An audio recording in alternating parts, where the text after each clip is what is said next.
Recording. Start streaming. 5, 4, 3, 2, 1.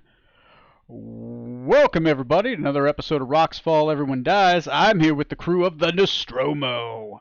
It is episode 54. 54. We are now at the halfway point. Matt, you've been on board as many episodes now as the crew had episodes. So when you came in. So there we go. There we go. And still alive. So on our 54th episode, Johnny, can you tell me what happened on the 53rd? Well, last time we wrapped up checking out the volcano after the dragon fled, gathered up the loot, managed to talk to the Dawn Titan that was residing in the volcano, then got in touch with the ship and found out that they couldn't pick us up because the dragon did a little flyby and burned part of it, so it couldn't turn around. So we teleported back and sought their repairs, which thankfully weren't too severe for the ship. We then charted a course towards the pirate port town of Corain before our meetup with Pratis, and sailed around the far west side of the island. Pretty uneventful, except for one island we flew over where a giant ape threw a rock at our hull. That was fun. And eventually we did make it back to the port of Corain, where we picked up some supplies. Wasn't a huge selection to choose from, but got some stuff there. And learned that the town is periodically visited by one Davy Jones. Pops in and demands a tribute every so often. And oh, wouldn't you know, that happens to be right now. He came along and gave up, what was it, 100 copper or so for, yeah. Yeah. There was a 20% chance he would show up. Rolled in the dice room. Rolled a 19. So, yeah. So we decided to just cough up the money to avoid any conflict, although Rutherford decided to get cursed like 3 or 4 times over by saying the Red God's name out loud. Mm-hmm. Which, when someone does that, Ray, you say, no! Oh, and also the doctor also just once, purely by accident. So we left off pretty much there with Davy Jones sailing off into the sunset, and us being ready to wrap up our business here, and then head over to Far Shore to meet up with Pratis, I believe. Yeah, it's still I believe it was only afternoon, right? By the time he had shown up, you guys still had about 2 hours left on the repairs, so there's no questions. We'll start the scene. Setting the scene, he has sailed off. He has gone back into the ethereal. His ship disappears in kind of like a shimmering wave as he flies off into the sky with his ghost ship, and you all find yourselves standing in the middle of the town of Corain. Everyone's here. Rutherford is being held up by Matt's character, Strom. The doctor is kind of keeping her hand at bay, and she'll say, well, I'm going to go back to the ship and figure this out. Corey's character exits to the ship. Begins scene. Go ahead. There's about roughly, just to give you, there's population was 90. Let me update that. Population 89. There are 89 people just kind of hanging out here. How far are we away from the ship? From your ship? Yeah. From your ship, God, Corain's not huge. I would say you're maybe center of town is probably about a football field and a half away. 150 yards. It's not far. The island, you're at a port town. Most of the buildings are just a little bit in from the port in case there's like some splash or a giant wave or something. Okay. I am going to go ahead and drag Rutherford back to the ship. Okay. You rolled really good on that last one. I'll let you keep the strength check. I'm going to roll me a Constitution saving throw. It's not anything bad. Just seeing if you're winded or if you just do it effortlessly. 19. 19. You're not winded at all. You're used to carrying heavy loads for long distances. Rutherford is basically this at this point. You So you've had another party. you carry him, you get him into his ship, you get him out of his armor, and he's just kind of laying there on the ship. A couple people will see to him, right? I'll say that who would see to him? Probably. Let me see. Who's on the medical team that's still alive? No, if anyone is. I believe on the medical team is Lodge, I think, is on the medical team, right?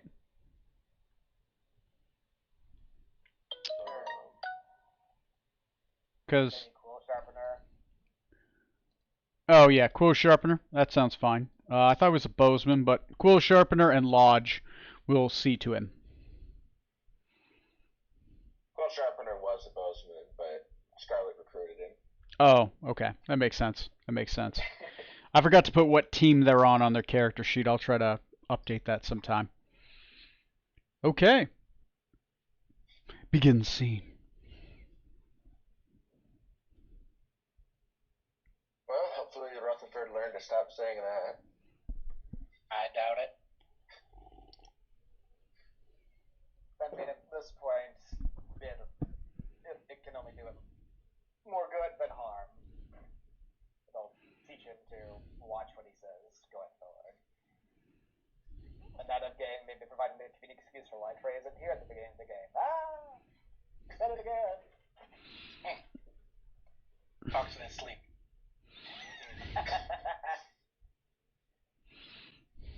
would be awful. Rutherford's been sleeping a lot recently. Somebody should go check on him.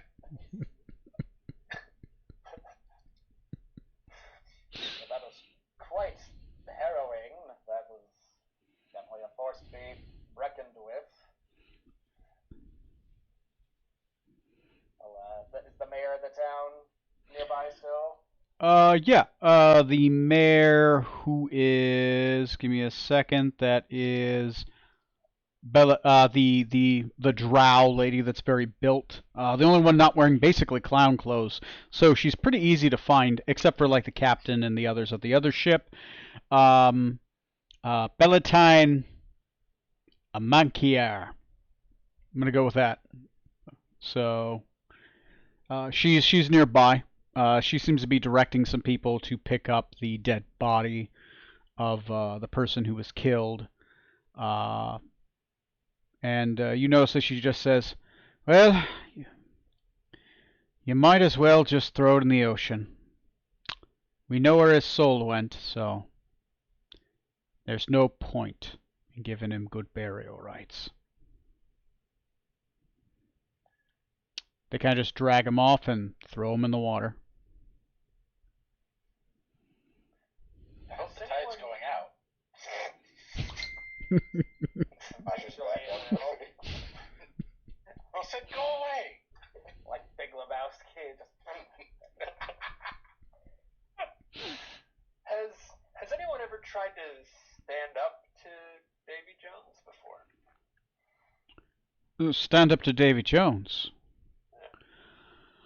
I mean, there's brave tales of people standing up to him. There's several tales of some people defeating him even. But him and his ghost ship always come back. They always come back. He's some countries take obvious precautions against him. They're able to destroy him before he's able to do too much damage, but 7 days later he's back on the sea. We figure there's no point in trying to stop him because we'll just die, and he won't. How long has he been requesting payment Well, he followed a merchant ship here, somewhere on about 8 years back. And ever since then, he comes back once, twice a season. Just bad luck, I'm afraid. Anytime he sails back this way, he always gives us about a good 6 months. And he comes back and wants that 100 gold. That's why we work so diligently, and we provide so many services to ships. Luckily, most ships think it's worth the risk to come here. There's not many halfway points outside of Quicksilver that are free points for the pirate folk. So a lot of people like try to go to that the big city out in Chult, Nezerdur. Oh my God, Neanzadar. That one. I don't know why they don't make them names that are pronounceable. The City Bob. Neanzadar. But once again, between Neanzadar, Freeport, and us, not really a lot of competition. I remember, like, for the last, like, we did have some rough competition for a long time. It's almost like there was another port around here, right? That was nearby. But can't place it in my mind. Don't remember a single ship that went there.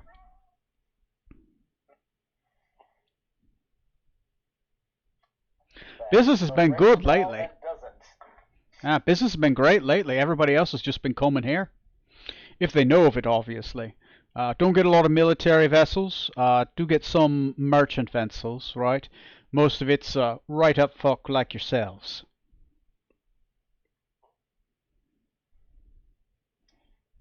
Do you often see, we've heard that there was a ship crewed by a gang of orc pirates, orcs that could turn into sharks. Have you seen them make port here before?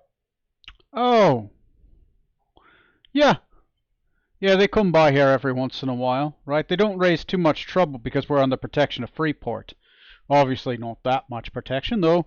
The Pirate King has put a 50,000 copper piece on Davy Jones's head. He likes to see him blown up. He's paid that one a couple times.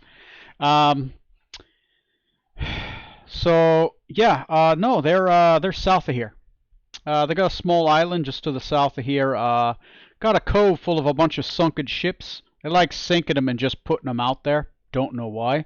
And again, they can live in the water.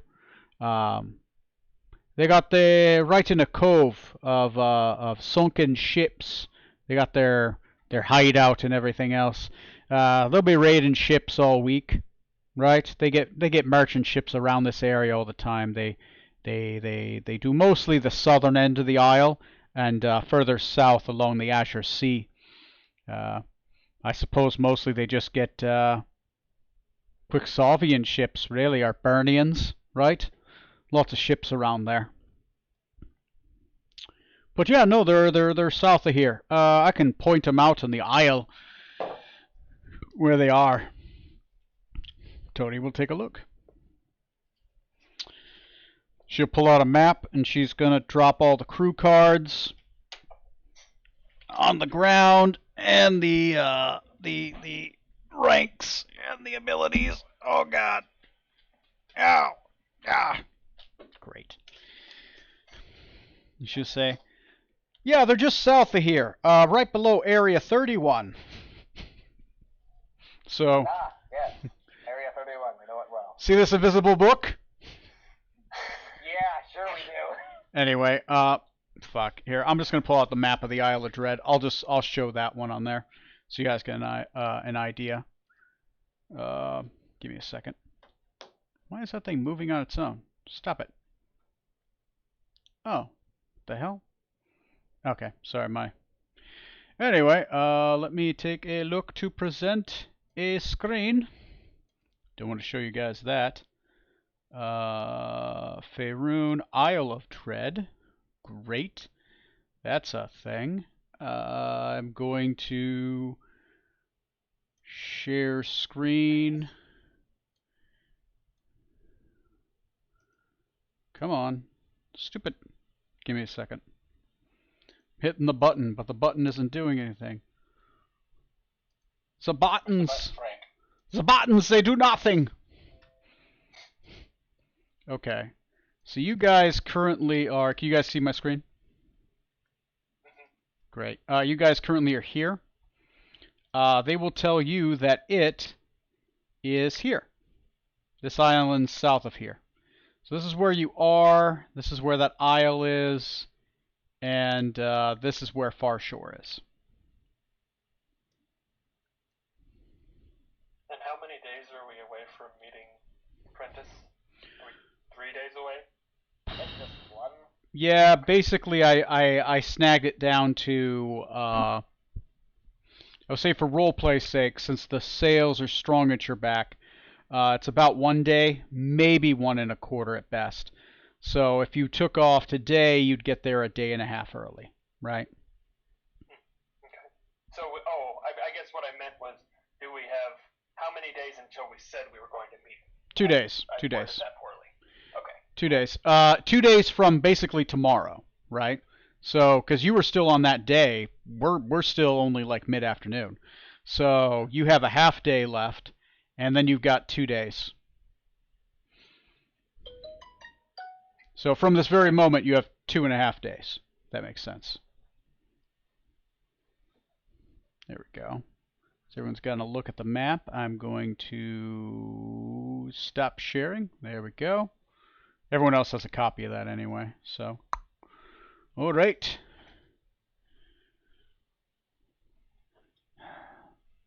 Yeah, just to the south of us. They're a rowdy bunch. They don't bother us at all, right?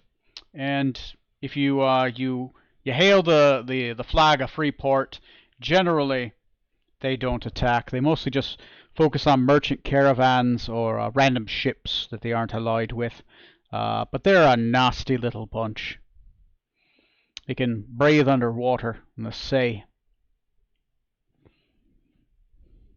Yes, we've had encounters with them before. Hmm. Not the friendliest crew, as you mentioned before. Right. Sorry.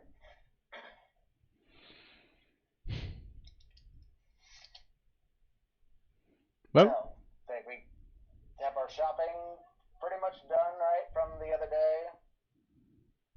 As far as supplies go. Yeah, yes, I believe so. Alright. Should we wait for repairs to get completed and then set out? How far away was the, I know we hadn't really talked about this, but how far away was the meteor from the town? it's on the northern side of the isle. General walking, probably quarter day to get there. Maybe a little bit more. But if you were sailing, you'd probably get there in about an hour, right? You just have to sail around the isle. But yeah, they said it's basically the northern tip of the isle is where it struck. How long do we have until the ship is complete? I said about 2 hours, so with conversation, maybe like an hour and a half. Oh yeah, so that ziggurat's over there. When I was looking around their gift shop, they had various shards from tablets and other pottery that I could read some of. There's not a lot of information on it, but it does seem to imply that that was some kind of other landing pad or landing zone. Sort of like they think the plateau has. So it may be worth checking out. Perhaps not now, but at a later time. Well, if you ever do go back there, be careful. There's something in there. It'll get in your skin. Plants will start growing out of your face. Right?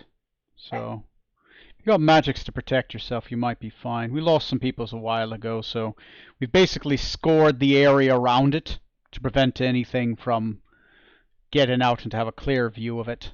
Keep our sheep away from it.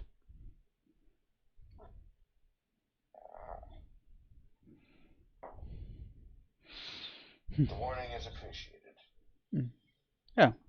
I'm sure there's riches in there. I mean, there's riches all around this isle. I mean, what you found in that gift shop is basically kind of the remnants. We find more. There's a lot around that burial site, but not many people go there. With the fog and the occasional undead rising up. We generally We're townspeople, right? We repair ships, we do trade, we facilitate trade, and we try not to get killed by pirate liches. Lofty goals.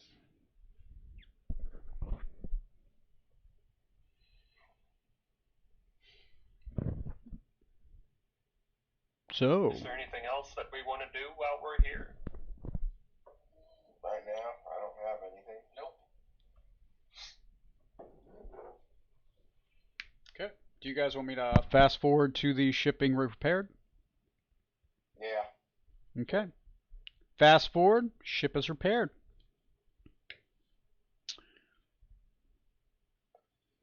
Well, let's depart and go meet up with Kratos. Should we maybe take a look at that media? It's right over there. Good. It could be. We could find some value out of it. You guys think if you sailed there on water, probably get there in about an hour. If you guys flew there, 15 minutes, maybe 20. You'd have to find where it landed, but you hear it scored the Earth, so maybe that means that it's visible. Maybe the DM is lying to you. You would not. Me? Lie to you? Hide things? Come on. I think you were talking about that right when I left, so I'm not. If you guys want to go for that, I'm all for it. Good? Sure. Sail there, not let people see our ship can fly. Correct. Yeah, absolutely. All right, let me go get the beholder fig. Again? Just so long as it's not owlbears. They don't exist. Oh, I'm sorry. This is a beholder owlbear. It's an owlbear with eyes out of it. Playing owlbears wrong. And the eyes are actually owlbears, right? So it's just a bunch of owlbears tied to an owlbear head.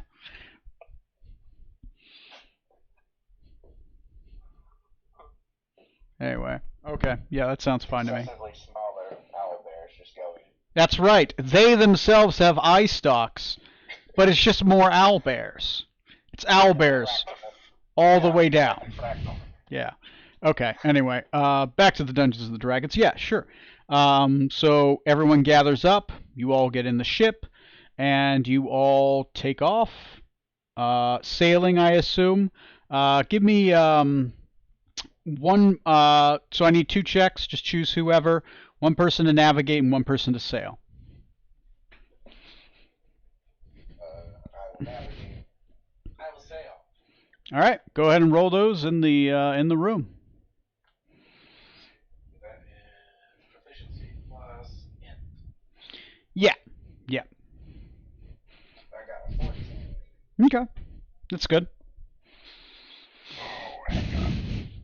14's pretty good. You're able to avoid the debris being close to shore. No issues. I got an 8. 8. That's fine. Are you proficient, right? Yep. That's success. Okay. You are able to navigate there. It doesn't take you extra time. 8 was the base. Anything more would subtract time. So, you have to spend time navigating around some of the bends, right? There are, since this is an island, there are sunken areas that are more like dune, like underwater dunes, and you just try not to get stuck on them. Occasionally, you have to sandbars. You have to recalculate your path. There's also a lot of coral around here. There's a lot of coral that likes to grow out, so you kind of got to navigate around the coral as well. Eventually, you do find the north-facing side of the isle. You don't see the meteor right now on the north-facing side of the isle. It is a little bit of jungle in there. But you do see along the side of a cliff face, it's scoured, right? As if something had smashed into the side of the cliff face and just dug into it further in. It appears to be maybe 300 yards past the beach. So you have a beach right? Unoccupied. Your ship at this point is maybe like 100 yards away from the water, maybe like 125 to be safe. So you 125 is the water. You have a beach. You have I wouldn't say a thick jungle, but it's definitely a dense jungle.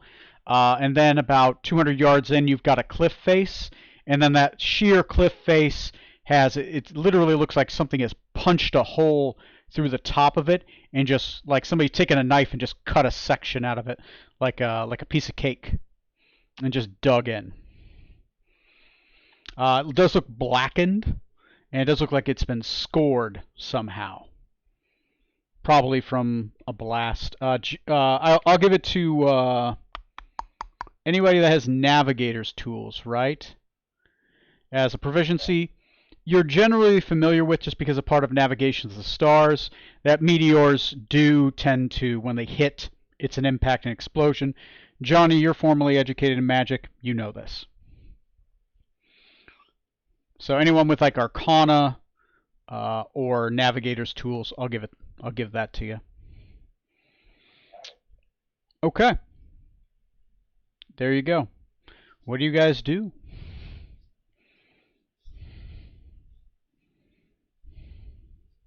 Do we see any sign of any life?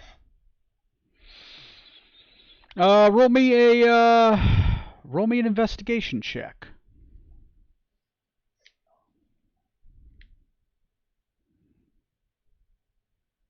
Hmm. 14. Yeah. 14. Some life in the water, but outside of that, nothing threatening. There definitely aren't any signs of. Let me double check the write-up. Give me a second. You definitely don't see any signs of, outside of birds, maybe some monkeys. Nothing crazy. Nothing appears to be. There's no dragon waiting in wait that you can see.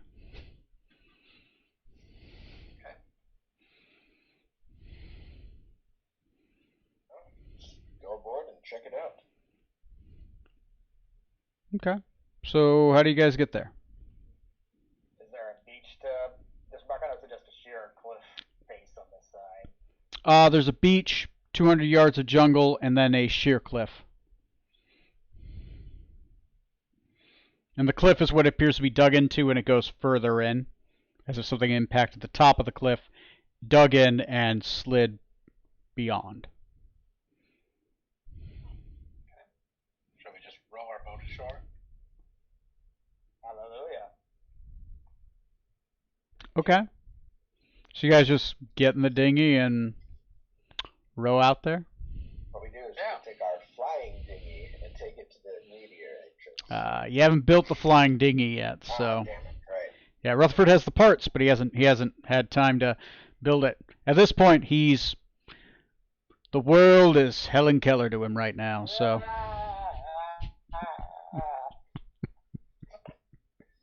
That would be Rutherford, paralyzed. stop moving, please. and stop shitting yourself. Why are you paralyzed? We just need to stop feeding him. That's how to make him stop shitting. There you go.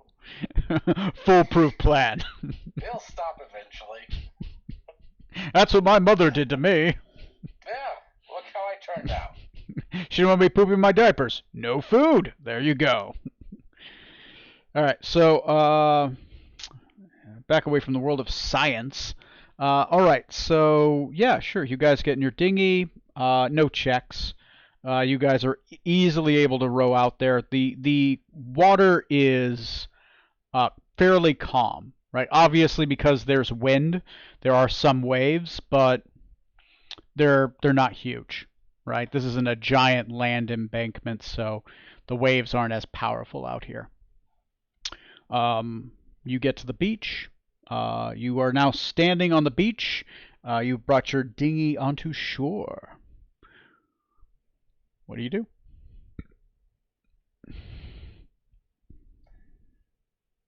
Suppose we start making our way toward the Okay. area we saw where the meteor hit. Sure. If you guys are trying to investigate and obviously find where the meteor is, I'll start in a circle, starting with Matt, and tell me how your character is assisting in finding and getting to the meteor. You have jungle terrain your way. You have to look for the thing, that kind of stuff. The more germane, lower DC, more success is possible. Matt, what are you doing? I am. So are we in the? Is this basically from starting at the Starting at the beach. Okay. As we get closer to the jungle, I would like to use acrobatics to find the best way through the jungle. Survival would get you the best way through the jungle. Acrobatics would be you leapfrogging over. Does that make sense? Well, I would like to do that then. Okay, yeah, roll a survival check. I'll assist. You have advantage, sir. All right, advantage and 1 automatic success. Johnny, what are you doing? If I could use either investigation or perception just to keep like a lookout for any predators we might not have seen on approach or any other. Lookout's perception. So yeah, go ahead and do a perception. Captain Zorksam, what are you doing? I will take survival to try to forge the rest of the path through the non-acrobatic way, necessarily. Matt's actually doing He's fine. survival. Okay, he's Yeah, fine. yeah. Okay, it's Yeah, fine. Okay.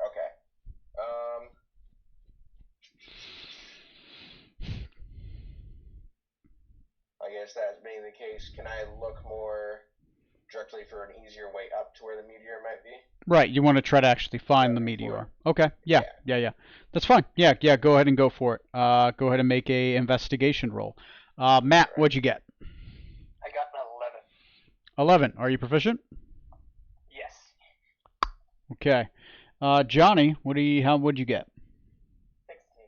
Are you proficient? Yes. Okay. Zorksan, what'd you get? Oh, I got a 3. Are you proficient? No.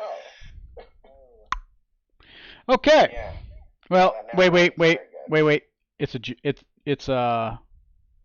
only 1 because it is germane. If it wasn't germane, I'd take away 2. 4. Okay, I will say it takes you guys. It takes you guys about an hour, maybe an hour and a half. Let's say an hour and a half.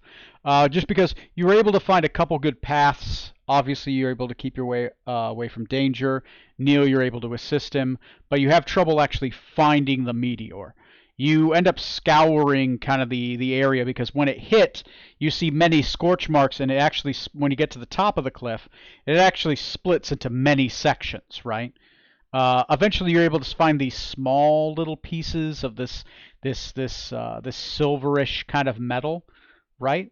And you do recognize it as adamantine, right? But it's a tiny pieces here and there. Lots of little tiny pieces, not much. It's going to be worth something, but not as much as like a whole big fragment, right? Because normally adamantine, you want to have the bigger the fragment, the easier it is to smelt it. Little pieces, not so much. Eventually, you are able to find a large hunk of adamantine. It looks like to be the core of whatever this thing was. Lots of scattered rock everywhere. It's roughly about I would say it's about basketball size, and it weighs about 25 pounds. I'm trying to think what the skill would be. Yeah, it would be a tool proficiency. But I don't think anyone... Does anyone have smithing proficiency? No. No smithing proficiency? Okay. Straight intelligence check then.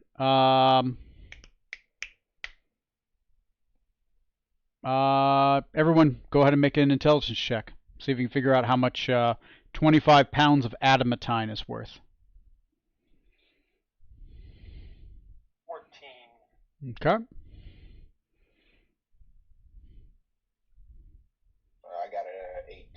Hmm. Also 14. Okay. 18. 18. That makes sense. Okay, the 14s generally you're pretty sure it's maybe worth 10,000, right? You know, it's that sounds like a fair price. 18 is going to give you how much it's worth, which is 10,000, but that's its raw price. But in the Majocracy of Carthal, that'll easily sell for double. The Carthalians love adamantine. They use it. They use it in a lot of their crafts, specifically for magical purposes. It's really good. So you're pretty certain that, yeah, I mean, if you go to a person that kind of knows how to use it, you'll get 10,000. But a hunk like this, whole, and they like whole hunks, because there's something about crafting an entire unbroken chunk with adamantine. You're able to create things. When you do pieces, you have to melt them down. When you melt them down, they kind of lose some of their properties. And for some of the magical crafting, they take a whole piece and it's just transformed from the whole piece. Neil, you'd probably know this just because maybe you've heard your dad talking about it a couple times. The adamantine business is good, right? There's some mines near Yasaria, and every once in a while, if you find an old hunk of adamantine, they'll send a ship all the way from Yasaria to the Majocracy just to sell the thing, because it's precious cargo. So, okay. So you're saying we should be pirating off the coast of Yasaria? You know the area well, right? The Pirates of the Chappaquiddick. Rebranding the show. He's not saying it. All right. Yeah, you guys got it. So go ahead and add that to the equipment log.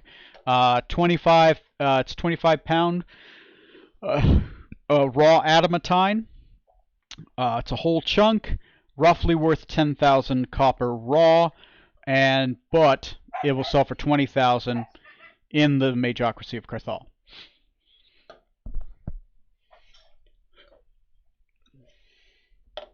You guys still have 3/4 of a day left.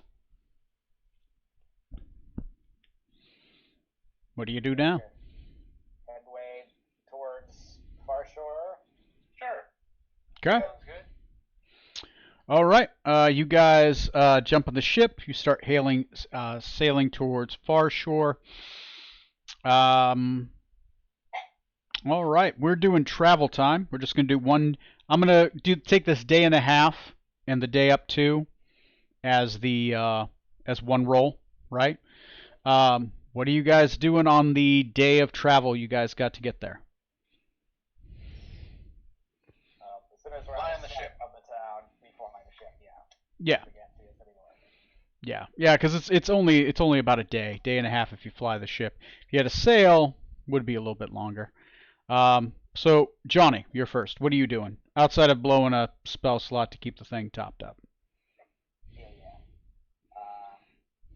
I will do my usual keeping a lookout up in the crow's nest, just keeping an eye out for any hazards or weather patterns coming Yeah. our way.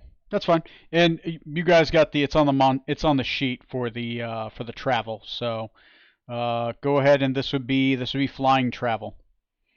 So okay, so Johnny's taking perception. Captain Zorksan, what are you doing?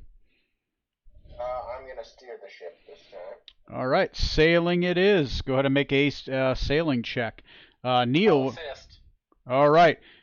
You get advantage on that and one automatic success. Matt, what are you doing? I am going to spend a little bit of time with the Skull of the Masters and try to learn some skills. Going for the feet. All right, cool. Go ahead and make that roll. Johnny, what'd you get? 25. Well, fuck you. All right. All right. Good. What's the base? What's the base for that, anyways? For perception on a sky ship, base is 13, so 13, 15, 8, 13, 15, 13, 15, 20, 23, 25. Cool. 5 successes. Captain Zork, Sam, what'd you get? I got 10. Okay. 10 on... Advantage? Yeah, I got 4 on both rolls. That's fine. The DC start is 8, and you get 1 automatic, so that's 3 successes. Because you're proficient, right? Yeah. Okay, so that's 8 successes. That's pretty good. You guys get there. Since you do so, you get above 5 successes on the flying. I'll get to that in a second. Matt, what'd you get? I got a 14, so a single success. Go ahead and add it on there.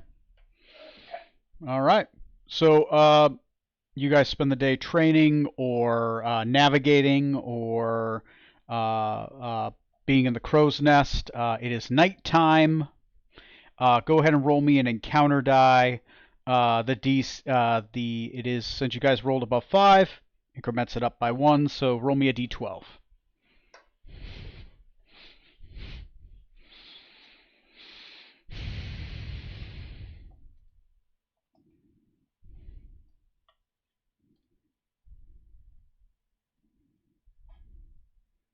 Okay. All right. No one rolled a 3. You spend the day without any issue.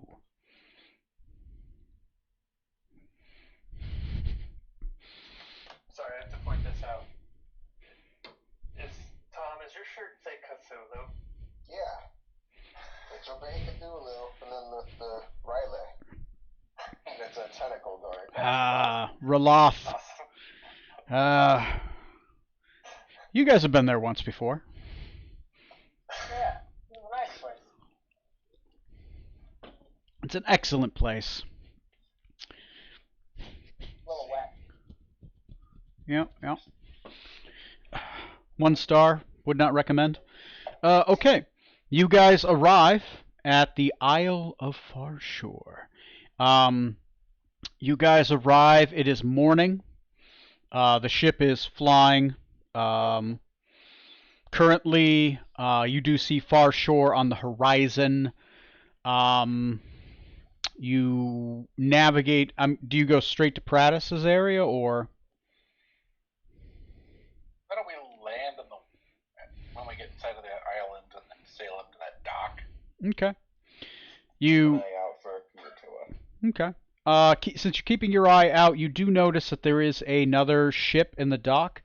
It looks like a gigantic canoe, right? Normally you'd think like, oh, it's a canoe, except it's really big canoe, right? It's like a Canoe. it's like a quarter of the size of your ship, but a canoe. It's got this gigantic paddle too, a paddle that looks unwieldy.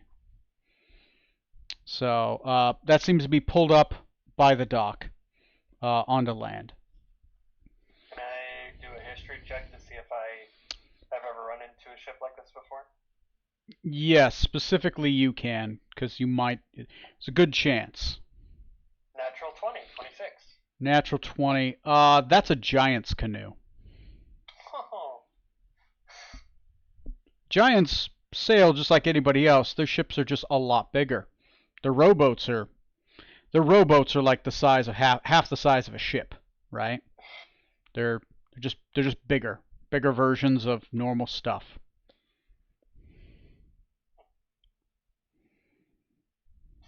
Let's steal this giant canoe and make it fly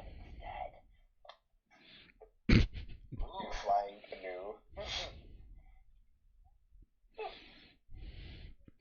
Okay. Baron Munchausen. Do you guys pull up to port then? Sure. I'm not steering the ship. Just let me know. Yeah, we're gonna go up there. Do we want to take the ship or do we want to take the rowboat again? Let's dock the ship. Okay. Why not? What could go wrong? Okay. You guys pull the ship up to port. You're able to dock easily enough. Okay. No issues. No one seems to attack you. There is obviously the worn path that leads into the former town of Farshore. Still look just as abandoned as it did last time we were here. Yeah. There don't appear to be any footsteps on the shore that you're keeping your eye out. You don't notice any of that. It almost looks more abandoned than before. At least from what you could see, because once again, remember, like, Farshore is in the middle of the isle, so actually you dock, and then you got to walk all the way to Farshore, which is a good quarter mile to a mile in. But there is a worn path there, big enough for a cart. It looks like it was bigger, maybe for 2 carts at one point, but obviously the land has overtaken it. Yeah, so you guys get off and you guys go to Farshore? Yep. Okay. Sure. Yep. All right, sounds like consensus. You guys go to Farshore. Marching order. I'll lead the way. Okay. Yeah. Second the rear. Okay. There we go. 1, 2, 3, and 4. Got it. Okay. Is Mekob with you, Neil? Yes. Okay. Forever. Just a Spike Tom at this point. Mostly, but then not exclusively. One day, many years from now, he dies of old age. It's like a stuffed parrot. Jesus. All right. Yeah. So you guys head off to Farshore. As you guys travel through the path, you do notice that there are footsteps on the path. Feet much fresher and bigger than a normal foot.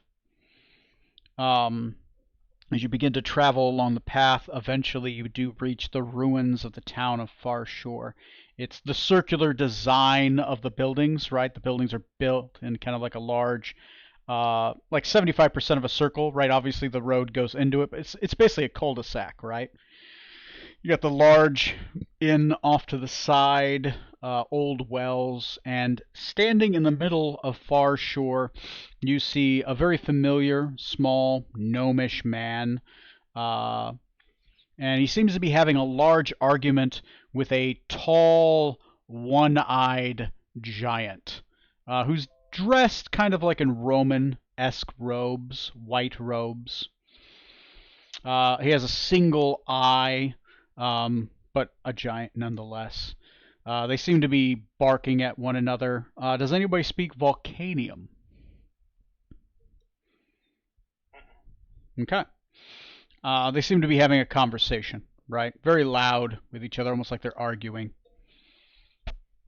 And that is the scene.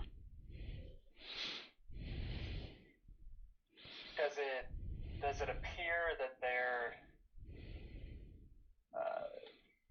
that the giant might be agitated to the point where he may incite some kind of violence? Insight check. You speak Vidalcan. Is that what you're talking about? Vidalcan? Is that the name of the language? Vidalcan? I thought it was Volcanium was the language. Is it? What's Vidalcan? On my character sheet, Vedalken. Vidalcan.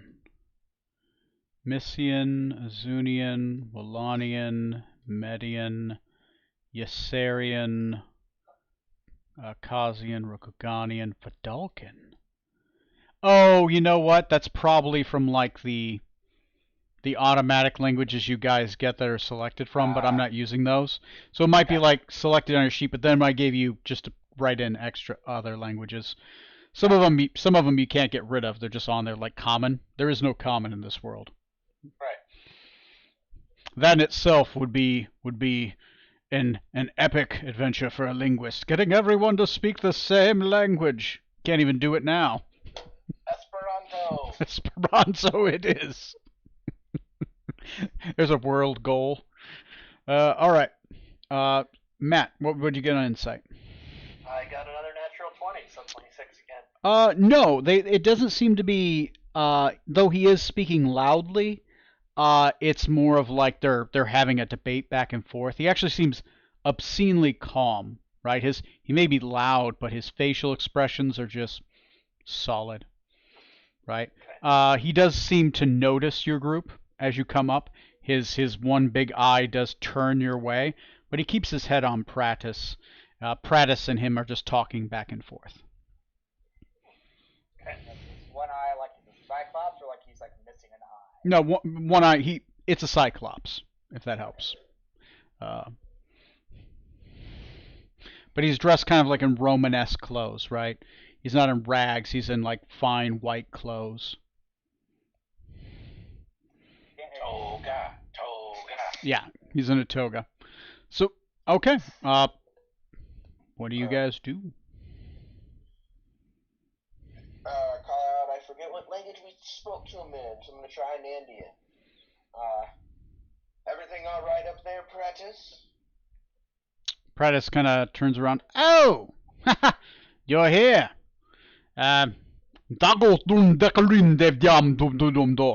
Yep, we'll be with you in a moment. It kind of talks back and forth, and eventually him and the Cyclops both walk towards the group. The Cyclops obviously walking much slower than he's used to, as this little gnome is kind of going 100-meter dash to each step. Yeah, pretty much. The Cyclops to human is about 20 feet. 20 feet tall. Wow. They're big. They're big.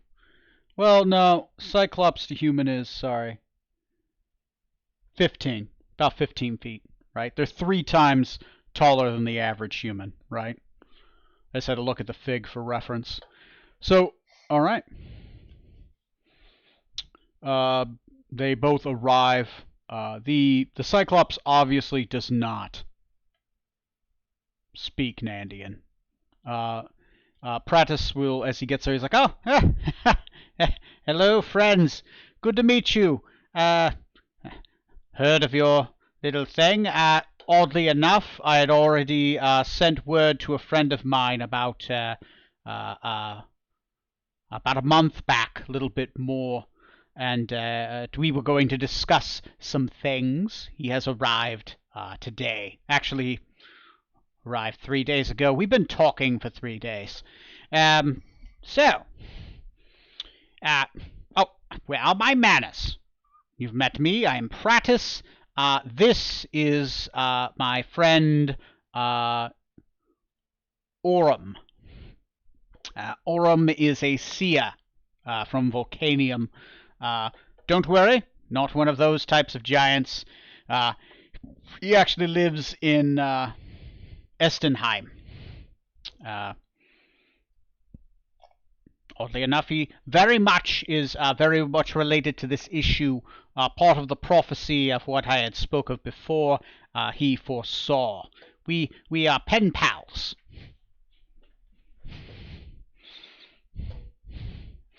How did that happen? Well, generally you write a letter, and you find a way to send it, and then you receive... How'd you meet him? He's slightly different, slightly larger. Oh, well, I've been to Essenheim before. I'm a Zunian by nature. The giant race is actually quite interested in our little inventions. Generally, they'll hire us as contractors, right? They build these giant buildings, and we generally help the slave race with tools, training with tools. Occasionally, they will hire our Warforged to help out with such endeavors. Mostly that and trade, really. They're interested in little trinkets. They love watches. Love them. Technically for us, they're clocks, but more of us. At what point does a watch become a clock, or a clock become a watch? Really, it's mostly perspective, right? So, I'm not a clockmaker. I'd leave that to the experts. I am a clockmaker, as well as other things. But mutely, I am myself. I am interested in prophecy, and my friend contacted me quite a while ago through the message spell sending, and we discussed back and forth several times a day. He actually saw the convergence of the spheres a while back, and then I researched it out here for quite a while. We were having a discussion. I'm not overly happy. His descriptions weren't great, and my calculations were off. The convergence happened a while back. When that light went off. Oh. So it already happened. Yes. I've been doing more research, and so whatever happened, this island became an anchor point for something, and it feels like the elemental planes were pulled to many different areas in this island. I'm not sure what's been brought to this plane or locked here, but I'll figure it out. The Summer King? He sure disappeared since then. Oh, I did recently hear of that. I did hear that it was that giant flame ball up there. Some new country has appeared. There's apparently going to be a marriage ceremony sometime coming up. Apparently they're going to unite their two countries. Summer King's gone. That's frightening. We encounter a Titan. Yes. Up north of the main island where that volcano is, I happened to find one of the Titans of Gullisy, the Burnians worship, which is especially odd because they're supposed to be confined to the blasted lands, I thought. Wait, which Titans? You mean one of the four pillars? Yes, Manjira, the Dawn Titan. It can't be. Manjira's to the north end of the Blight of Burn. He's famously there. That's why sailors generally avoid going into those mountainous ranges to the north. Well, now they're to the north of this island, by some means we don't know. Northern end of the main island. He was bunking up with the dragon. Oh. Yes, But the red dragon does doing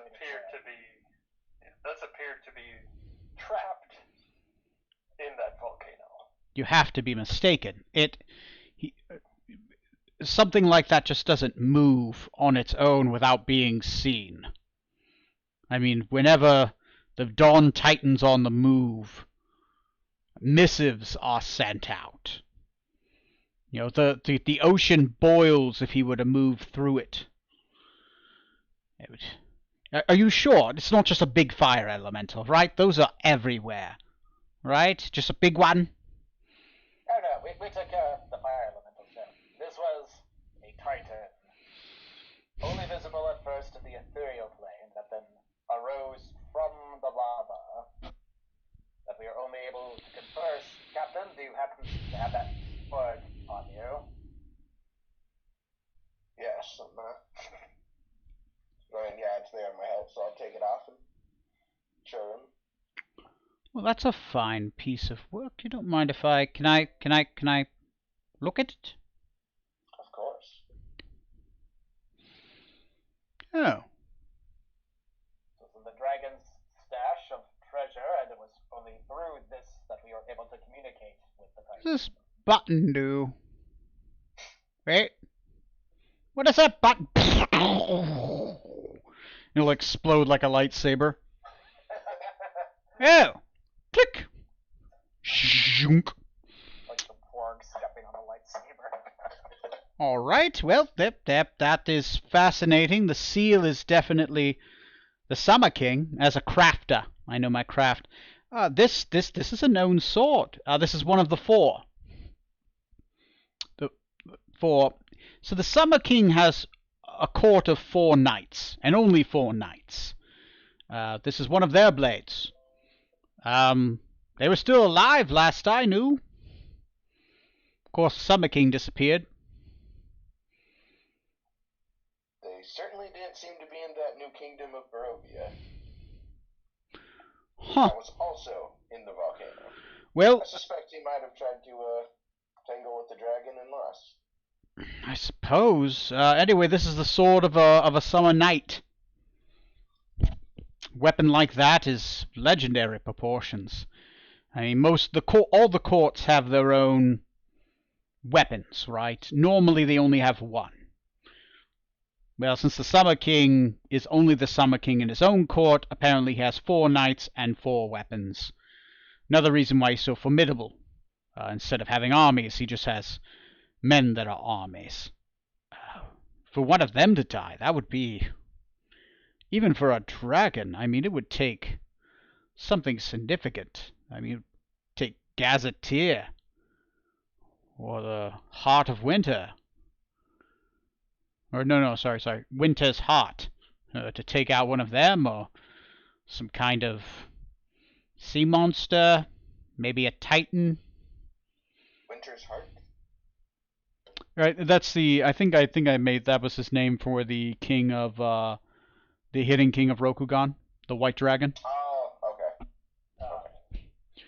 Yes, Winter's Heart. That's the king. That's the hidden king of Rokugan.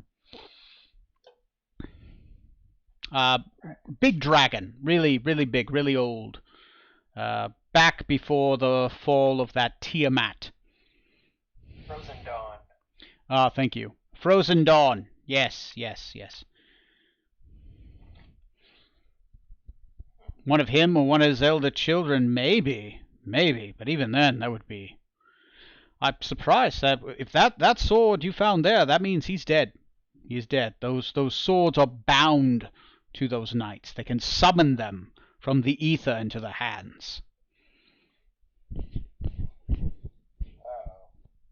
responsible for relocating this titan can also take down a summer knight. It's quite troubling. Is there any word on the Summer King? Is he still missing? Is he just playing peekaboo with the world?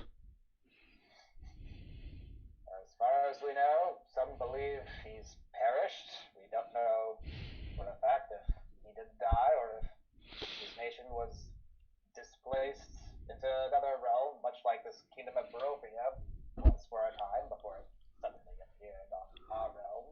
It's a frightening thing. I mean, if he was dead, that means his mantle would be freed up for someone to take. I haven't heard of anyone else rising up to take the mantle of the Summer King. Figure the Fae would be all over that. And again, what do I know about the Fae? I mean, I just have the basics. The lands of Mithras are a mystery even to the Azunians. And we pride ourselves on our knowledge. Yes, it would be most useful to know what the Fae think about this. Well, I hear... Yep. So go ahead. So, on another matter, one of the reasons we wanted to speak to you again, Pratis, was to let you know that we have that dragon turtle you were so eager to kill. We actually slew quite some time ago. Ah, excellent. Yes, I noticed the lack of my submarine getting attacked every week.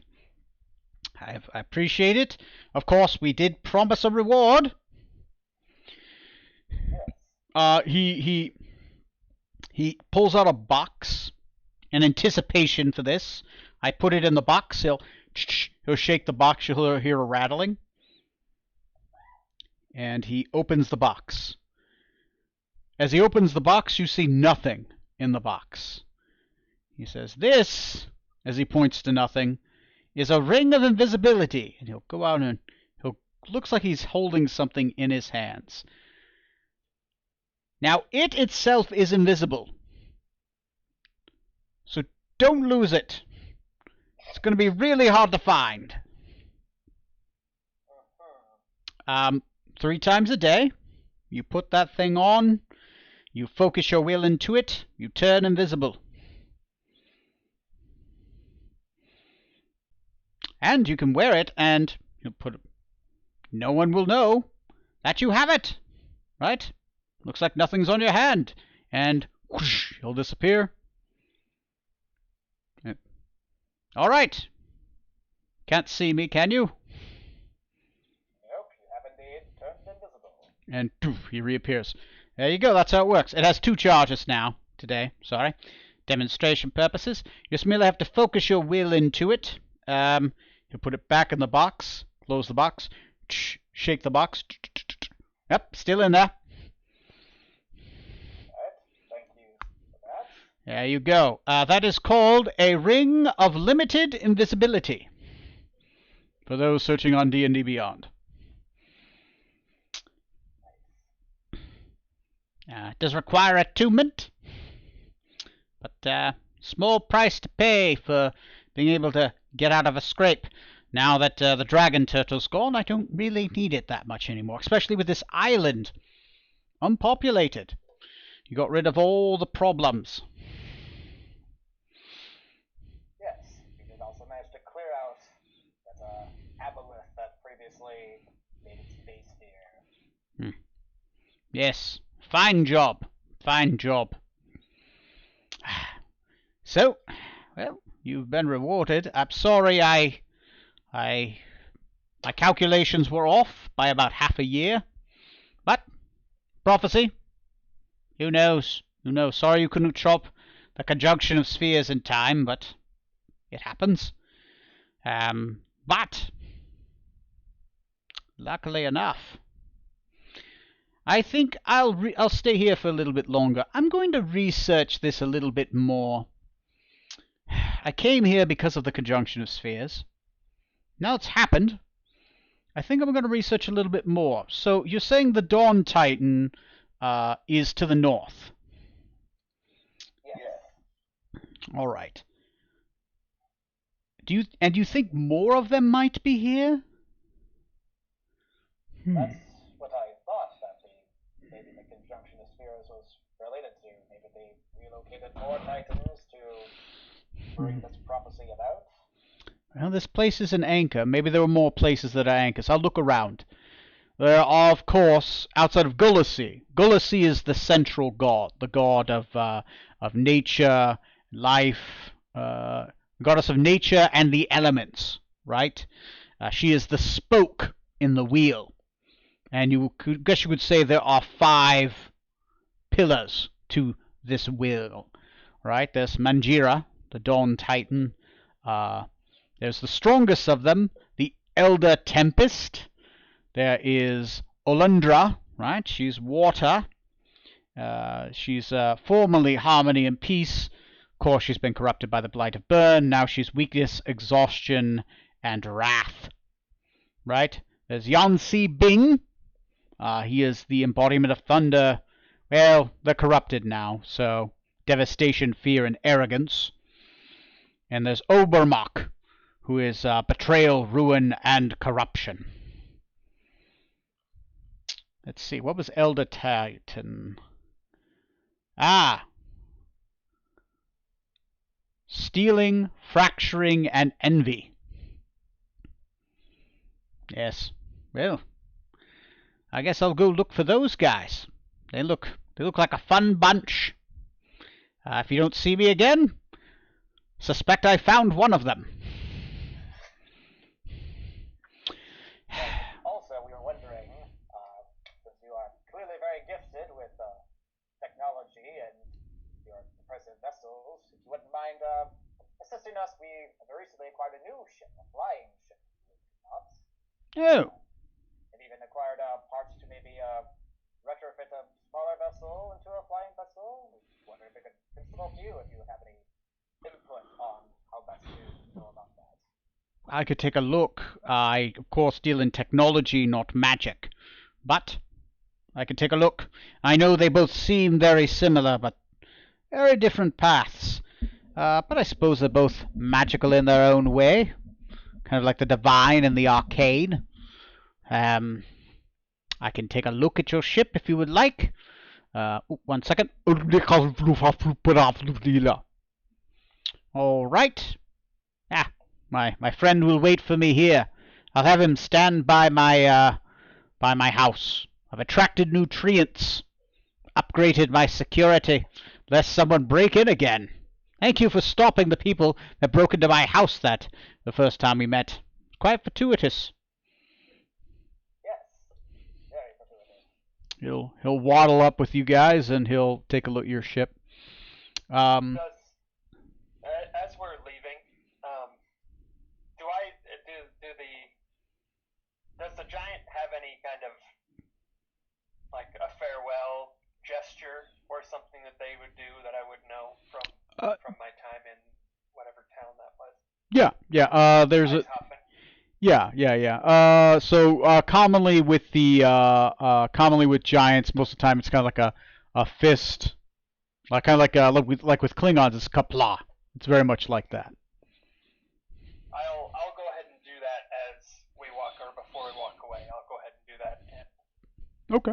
Yeah, he definitely gives you it back, and he'll watch you guys as you guys leave, and just before he gets out of sight, just kind of turns around and starts walking the other way.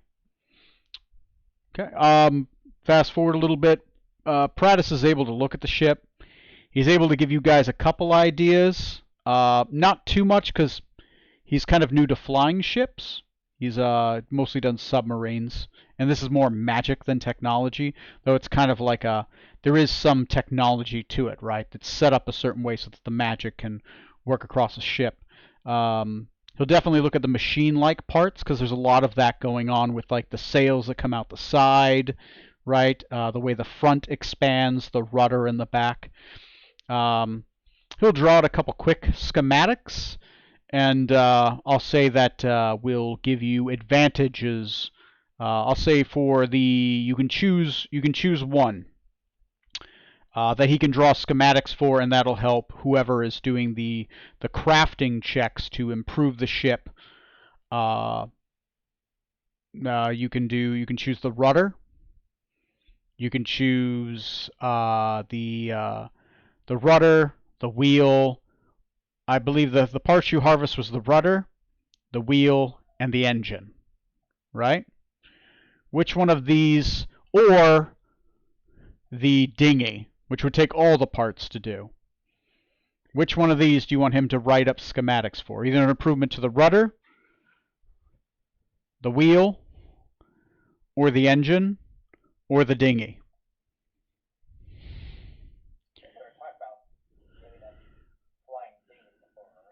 Yeah. So you can use all those harvested parts to make a flying dinghy, or you can use all three of them and upgrade, and that would give you another potential kind of like flying ship option. Or you can use the parts individually on each part of the existing flying ship, but it'll give a minor bonus to each. But you basically get to choose one of these. You get to basically give whoever's doing the crafting advantage on. Yeah, and Trey probably trying to remember what his thoughts were. I Yep. think he wanted to craft a dinghy, didn't they? Pretty sure. Okay. So yeah. So you guys want to go for the dinghy? Okay. Yeah. Add to the group schematics for a dinghy. They're not complete, but they're a good start. Like somebody's done part of your homework for you.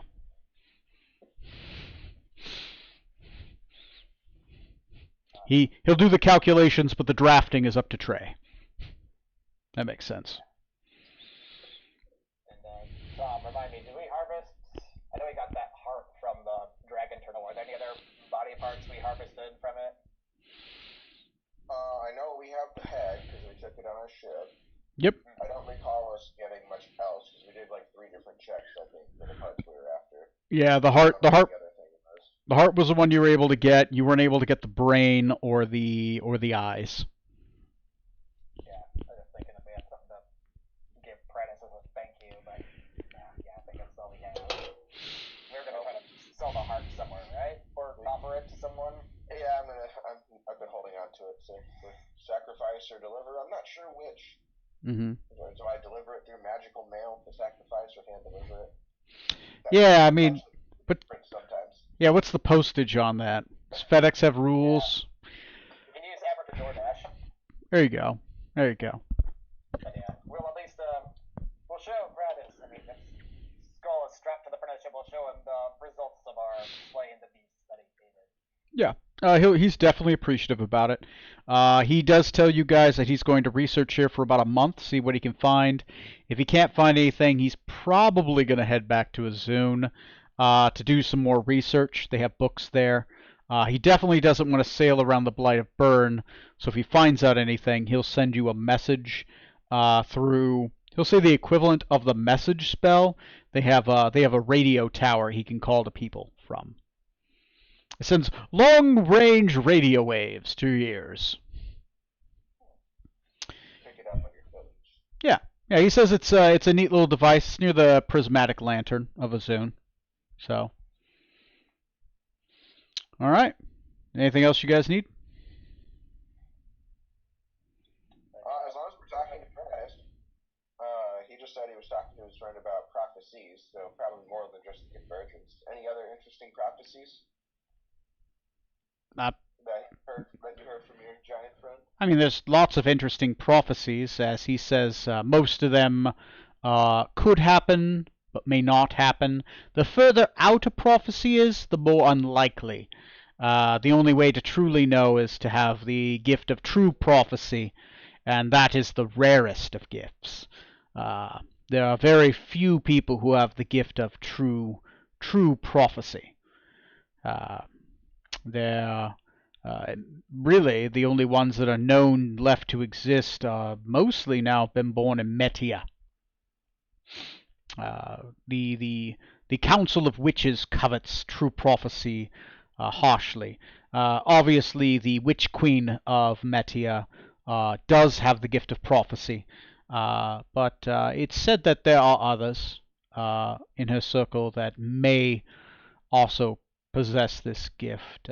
Knowing the definitive future, or at least the hubs in which futures align from, is powerful. Sadly, a Cyclops has not been born with the gift of true prophecy for at least 1,000 years. But a lot of Cyclopses, though, so a lot of prophecies. Could be anything from new cooking recipes to a convergence of the spheres. So I'll keep you in. I'll keep you in the loop. Please follow me for more recipes, and I'll send them your way. Link and subscribe to the doobly-doo. Yes, link and subscribe. I'll contact you maybe in a month's time or so just to see how progress is coming along for you. Keep in touch. Oh, yeah, sounds perfectly fine. If you don't hear from me, it means I'm dead.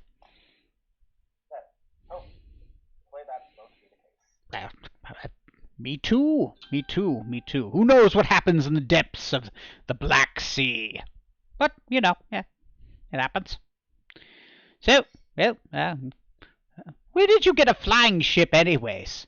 I didn't hear really any of these really were much of a thing outside of the only people that really have flying ships anymore are, of course, the Azunians, but also technology, right? It mostly uses hydroponics, a lifting technology through balloons, complicated dirigibles. Go to Azun one of these days. I'll show you a couple. And, of course, the Majocracy of Cathal. Well, this ship kind of looks Catholian now that I look at it.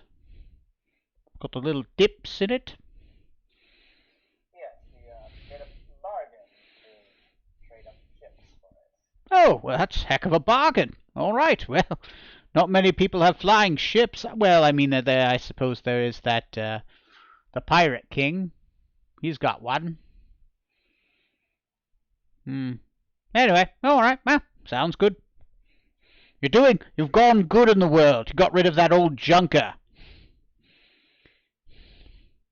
All right, well. Definitely a nice upgrade. Yes, very nice. All right, well then, I guess let me know if you need anything. I'm gonna go talk to my friend. Well, thank you for your time. He'll waddle off. It's still, I would say, all this time, it's afternoon at this point. Alright, that was simple enough. Would anyone like to go find our wereshark?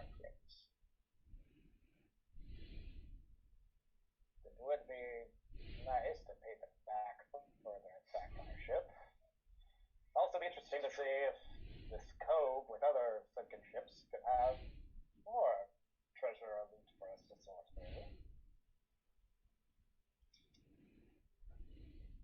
And let's see, it's probably also been long enough now that the sabotage that I did on their grabbing claws that they used to drag ships down before is probably ready to set into effect if it hasn't already. True. Perhaps we try to lure them into a trap, say, sail on the ocean like we're helpless, and when they try to attack us, we just get up and rain death down upon them. Sounds excellent. Let's put up a trader flag so someone catches me around here. Make us look more alluring. Okay. So you guys plan on flying back? It's a day flying. If it's not flying, it's going to be a couple days sailing. We're gonna sail by boat. If we get lucky, we'll find the whale sharks even sooner. Okay. All right. Oh, I'll find them easy. I got the Scry spell. Oh, right. Okay. So you guys plan on sailing to there. And after you guys are done sailing, you guys are trying to find a way to engage him. I'm fine with that. I'm going to take a quick break. Let's take a 15-minute break, and we will be... Or a 10-minute break. That sound fine with you guys? Yep, fair. All right. 10 minutes. We will be right back. After these messages, we'll be right back. All right. I'm going to put up this.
Dad?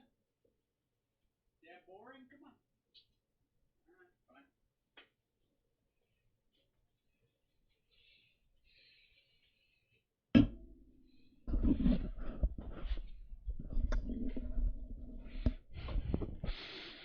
All right.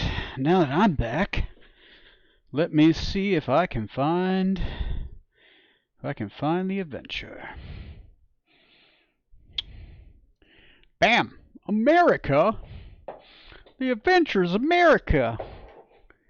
Greatest story ever. Let's see. All right. All right. Bunch of maps, bunch of plots, bunch of stream borders. There we go, the plots one. Dot modified. There we go.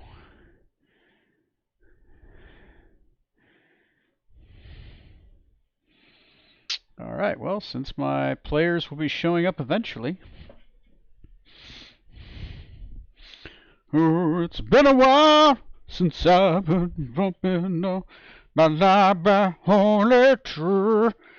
It's been a while. Think of subscribing the doobly-doo. I don't think anyone appreciates my music anymore. It's alright. Neither do I. Let me see. I am going to... There's gotta be some sadist out there that's like, oh yeah, oh sing off key, ooh yeah. That's how I like it. Off key and terrible.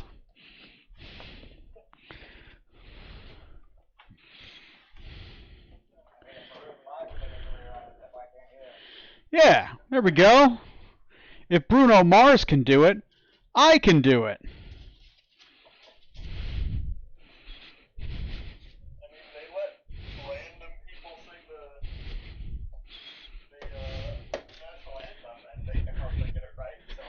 Yeah. Heck, some of them don't even know the words. Like the current president. Nothing more depressing when your president barely knows the words.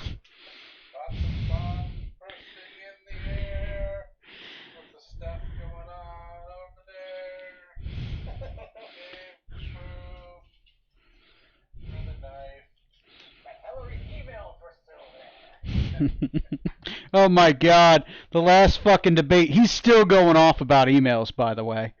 Oh yeah. It's fucking insane.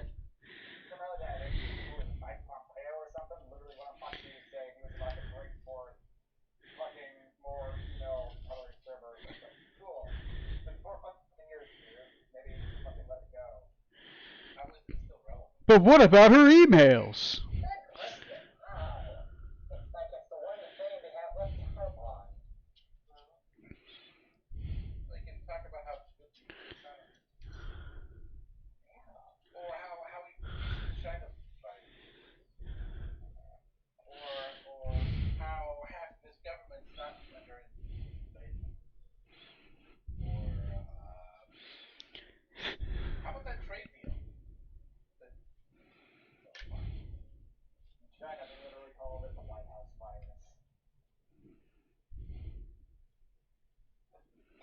Nice. I mean, that makes sense.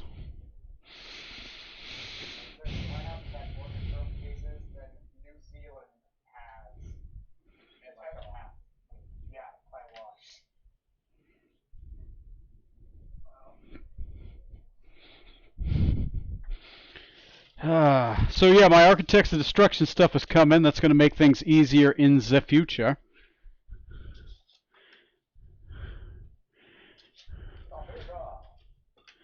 Yeah. Oh, tons. Tons. It's actually mostly wells.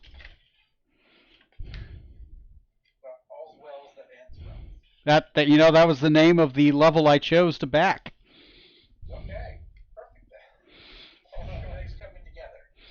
The whole thing's coming together.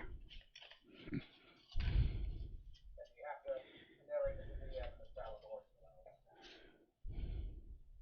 No, David Attenborough.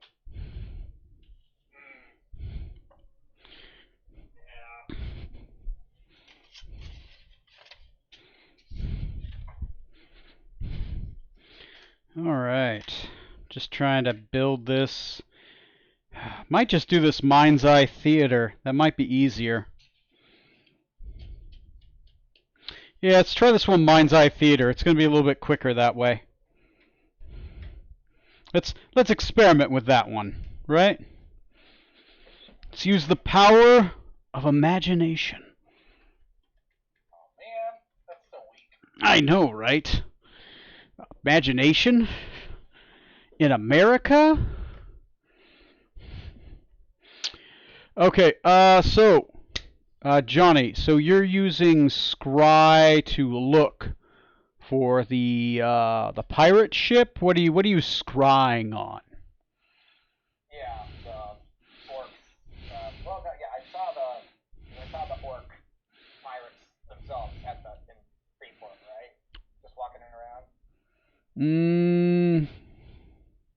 Saw their ship. Okay, yeah, I'll scry on their ship then. Yeah, you can scry on the ship. The ship is very distinctive. The pirates mostly stayed inside that warehouse.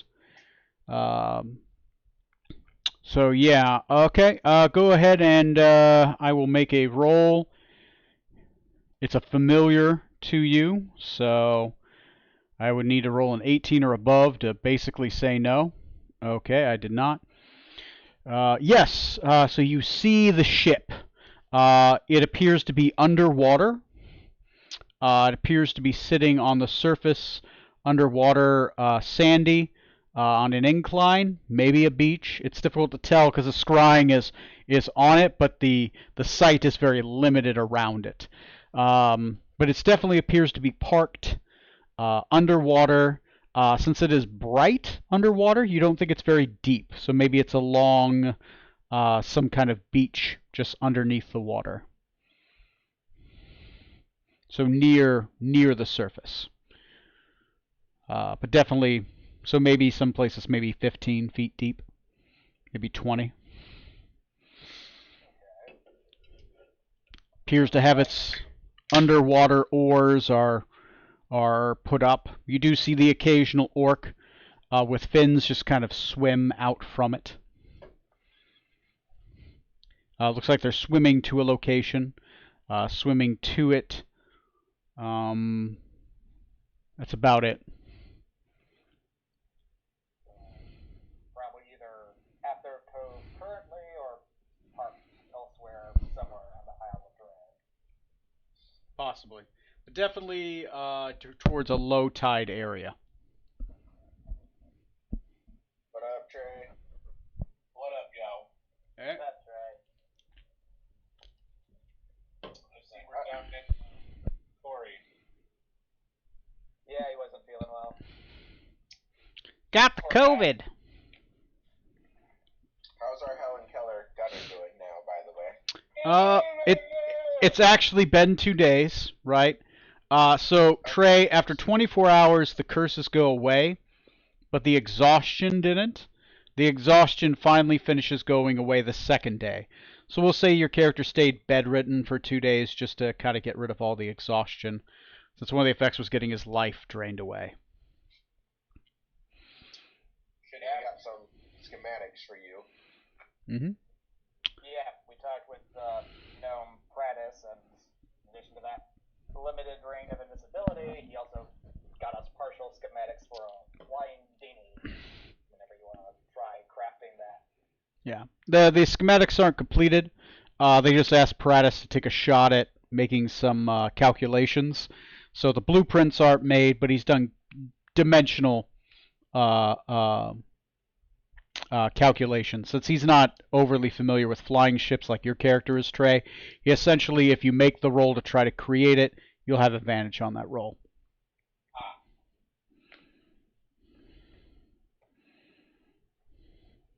I think the best course of action, if we know the attack ships sailing to the south of the Isle of Dread is to act as bait, sail on the waves ourselves, see if we can't gather their attention.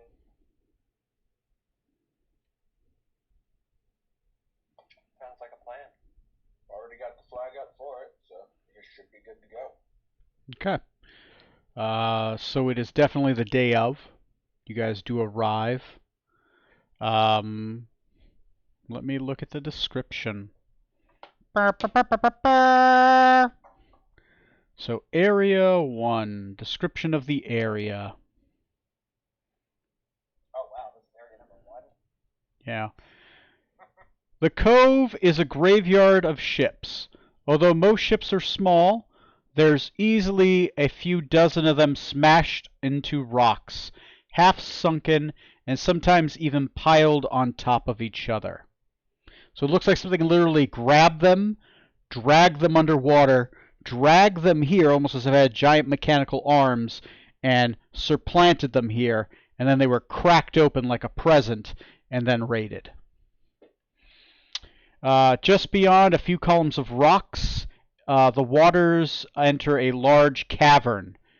An eerie bluish light shines from out of the cavern's maw, and maybe it's just a trick of the ear, but over the water sloshing against the barnacled broken vessels, you could swear you could hear some sort of ethereal wailing.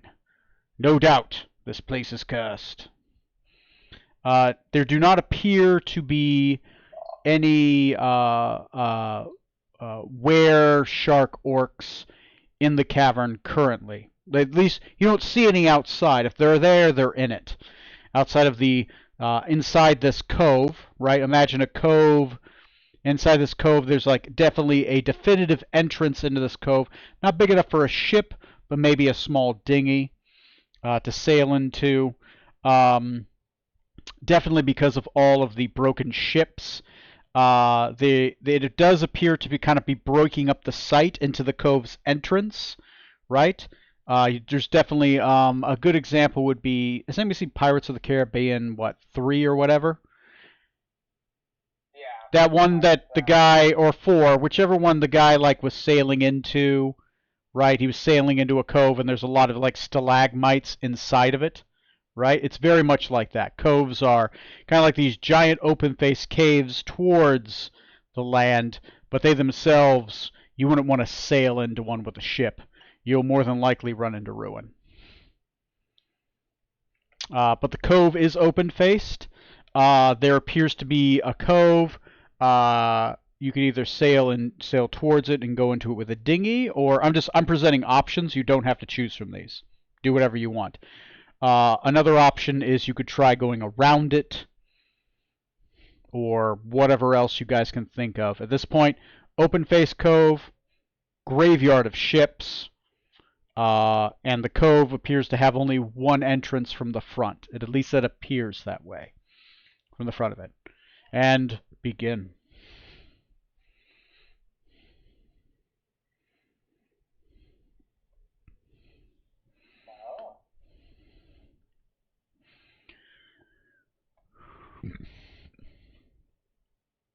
Should we try to sneak inside or try to lure them out if they're in there?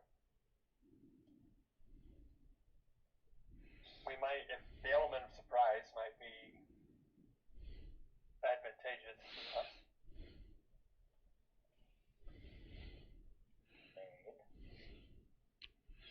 I'll say your ship is a good 300, 400 yards away, right? If they got a lookout, he doesn't appear to have seen you yet.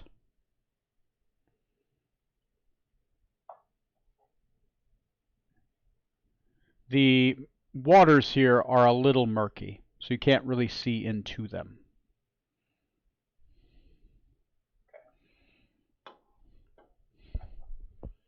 Because you do know these orcs can breathe underwater, and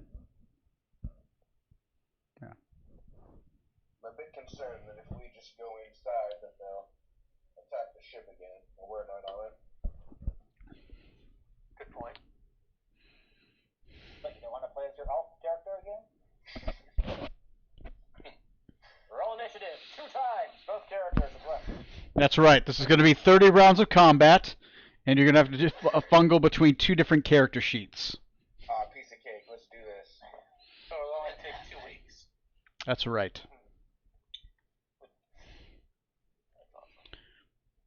So, I wonder if we could maybe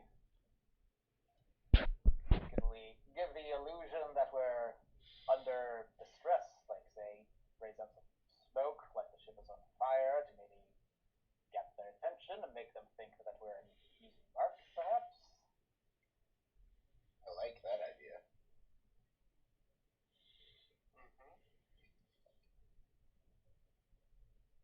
Strongly in favor of using that plan. They'll come aboard or latch onto our ship, hopefully. Yeah. So if we have any spare black powder or tar to, like, I don't know, we could burn something. Not the actual ship itself, obviously. But... or, hold up. Actually, maybe... you guys got the inventory, so what do you guys have in your inventory? Question, Tony. My skywrite spell. Could I use that to create clouds that appear black like smoke and kind of draw them in the air like they're a plume of smoke instead of cloud? You can try. It'd be a high Arcana check, right? Because you're using this. I'm definitely cool with trying to do it. You can try to do it with It's going to be a decent Arcana check. You're thinking a 20, but if you get a 20 on an Arcana check, I'll give it to you. You'll be able to make it the skywrite look like some kind of plumes of smoke coming from the ship. Yeah, I think that's all I could do to make that. I don't have anything. Yeah, unless you got like major image or something like that.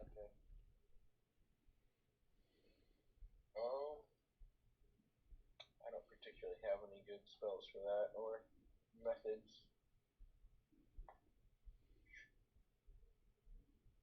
If it ain't smite, I'm kind of... I am in preparation giving us all water breathing and a few other people that are on the deck, since I have a few extra. Okay.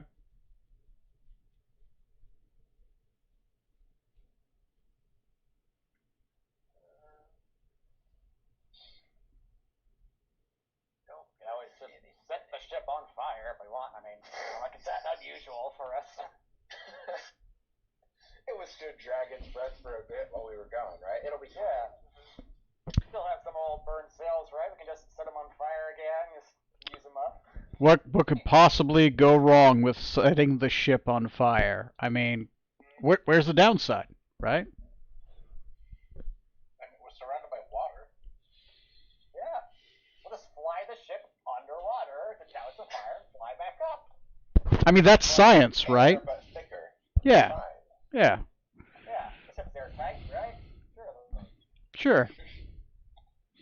Some of us have water breathing. It'll be alright. Don't let this lack of oxygen dominate you.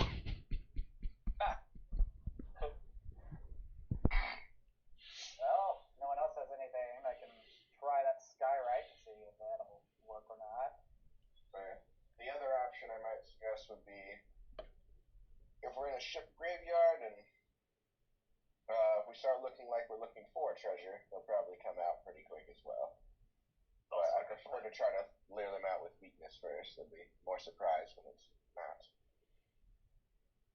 Yes, I can think we don't know what we're stumbling across and make them think we want them to ambush us, which means they won't ambush us when they do. That's how that works, right? Alright, well, start off with I will cast Skywrite and attempt to craft it to look like a plume of smoke. Okay. Arcana check. That's 14. No. At this point, you just kind of make the clouds kind of just swirl around you a little bit. You try to bring them down, they start coming a little bit, and then they just go back up because they're all the way up there. Yeah, because it basically moves the clouds to make shapes, but it doesn't create cloud. If that makes sense. All right. On to plan B then.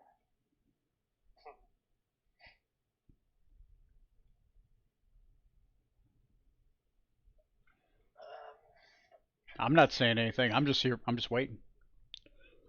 A good way to look like we're actively treasure hunting would be.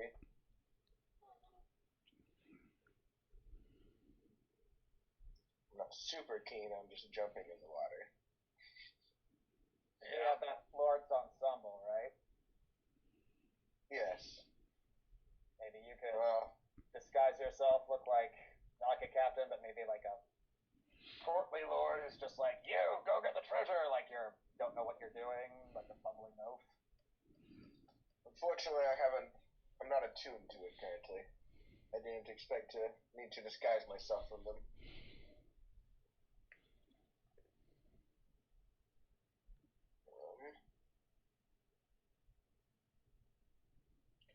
Other option, we probably could piss them off just by fishing out here. Sit Also out true. outside. Too bad we don't have any grenades. We can fish. Nonchalant. Right. I mean, that's true. We could just park out here and they'd probably just come and attack us whenever they spotted us.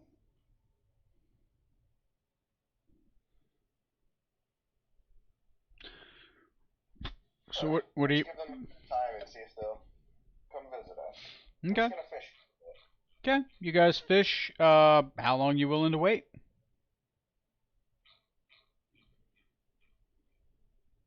What time of day was it again? It's morning. Morning?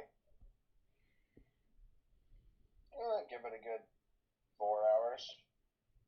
Cool. Cool. Maybe if any of the crew has instruments, they could just like play music to pass the time and maybe carry the sound to attract attention, maybe. Yeah, sure. You guys can strum up a band up on the top of the deck.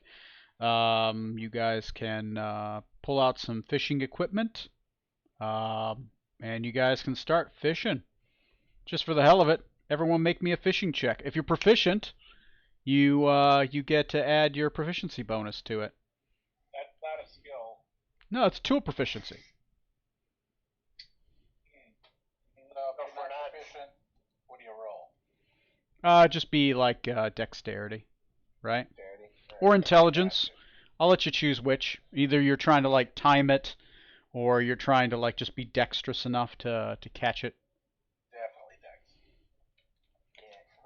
I'm trying to outsmart the fish. I'm set up like Quint in Jaws. Training that death ray on the first trap you can see. Yeah, if you have their adventuring gear, if you have fishing tackle, you gain advantage. There's also a thing called pool of angling. It's a fishing pole. It's a magical item.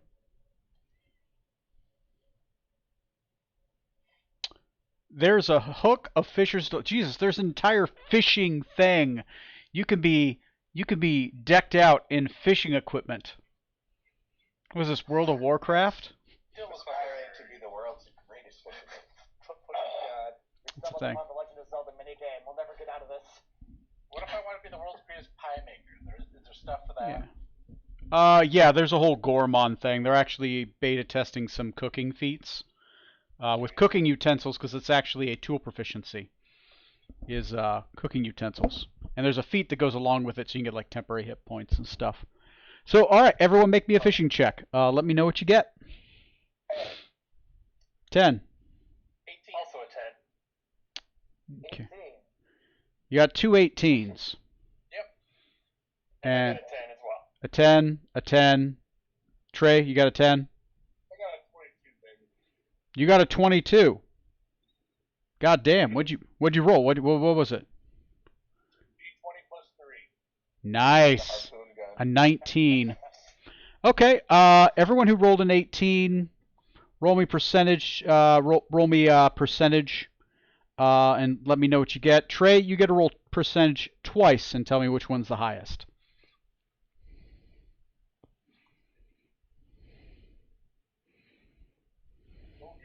Aw. But I was going to get the highest there for a second. Rutherford got a 38. 38. Nice. Yeah, 31. Then Nice. Nice. The guys who rolled 10s, go ahead and roll percentage. Your chance is much higher. 13? 13. No. Okay. Captain Zorksan? Oh, I'm sorry. I had a roll percentage too? Yeah, Okay. yeah, yeah. 45. 45. Okay. Yeah, generally you guys catch some fish. You all seem to do very well. Strom, you don't catch anything. Captain Zorksan, you get like a small minnow.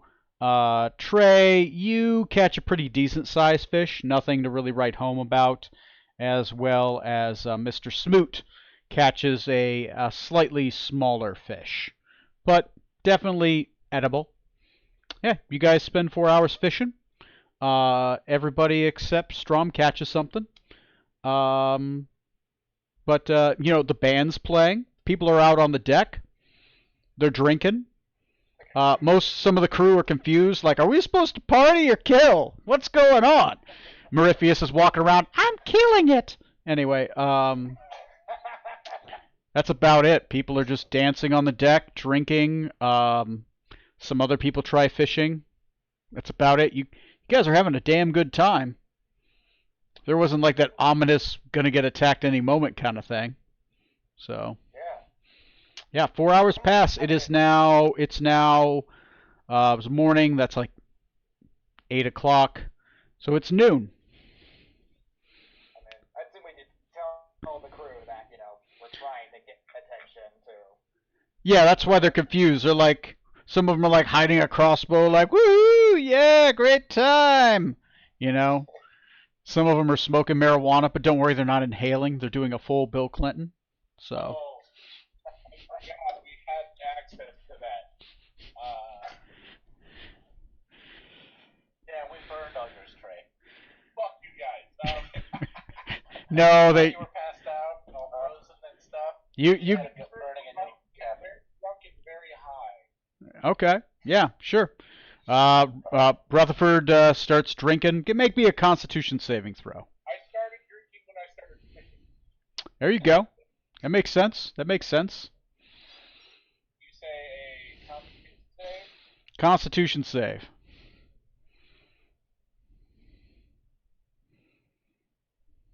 22. You're fine. I mean, you got a decent buzz going, but you're not wasted. What's Scarlet doing? She's still fighting her hand, right? She's right now tied to the bed, but she's not having a good time. This is not the kind of bondage that I appreciate. Yeah. I'll let Smoot know. I'm going to go dive below the ship and take a round on the outside just to see if anything's around the ship or appears to be trying to do anything to it. Have at it. Okay. Roll me an investigation check.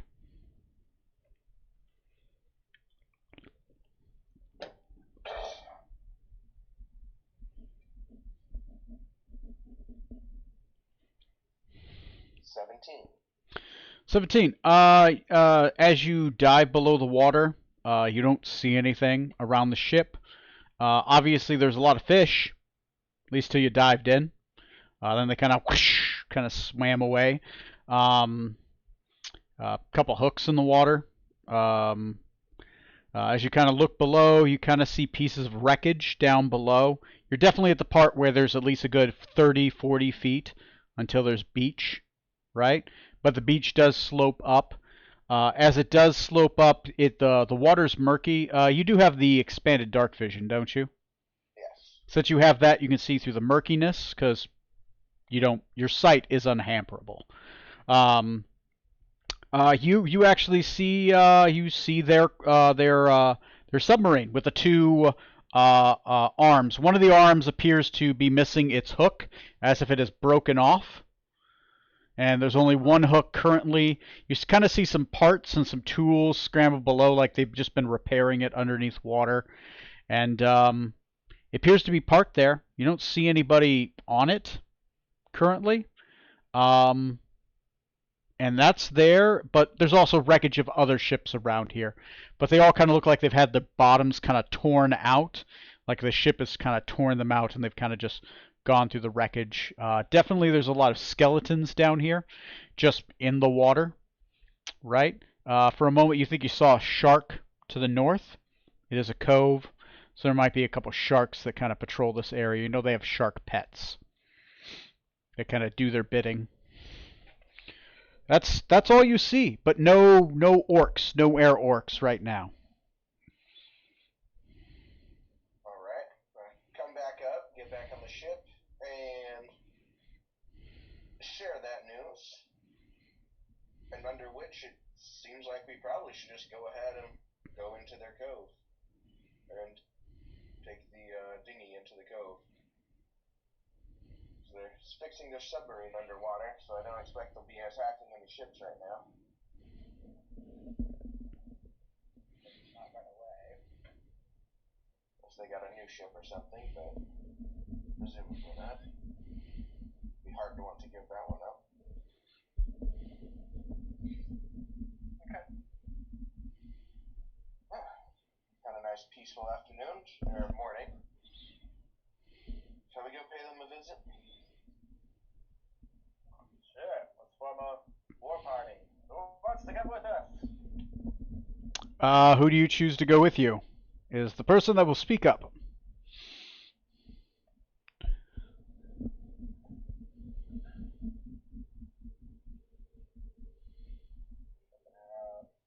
cards. It always takes a while to load for me for some reason when I shuffle through them.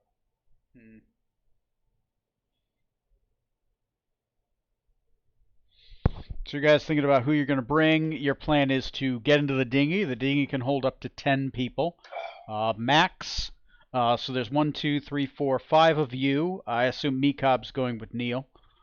I'm gonna leave Meekob behind. Okay, leaving Meekob behind. So 1, 2, 3, 4. There are 5 of you. So you can bring 5 companions if you want to bring them as well. Someone else made me come.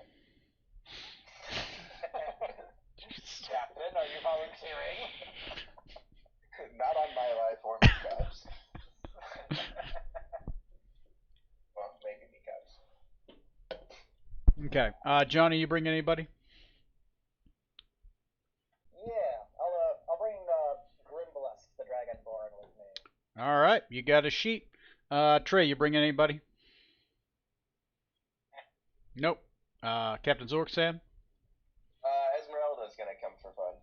Okay, go ahead and bring Esmeralda. Neil, you bringing anybody? Nope. Matt, you bringing anybody? Okay, so it's Esmeralda and Grimblast.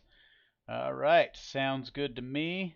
Believe you guys got access to their sheets. Grimblast is 7. What level is Esmeralda? She is 5. Great. Okay, so she is a Shadow Monk. Neat. Acolyte of Darkness. All right. Cool. Cool. Okay, so I've got the map in front of me. Can't show it to you guys though. So yeah, you guys have a cove. There is one sub cove that's in front of you. Small cave entrance to the left. There's a main cave entrance in front of you. And that one's kind of probably 5, 10, 15, 20, 25, 30, 35, 40, about 50 feet wide. To give you an idea of how big the cave entrance is. The water obviously goes into it. How are you guys approaching? Dinghy? I assume? Okay, you guys get in the dinghy, you lower it down. All right.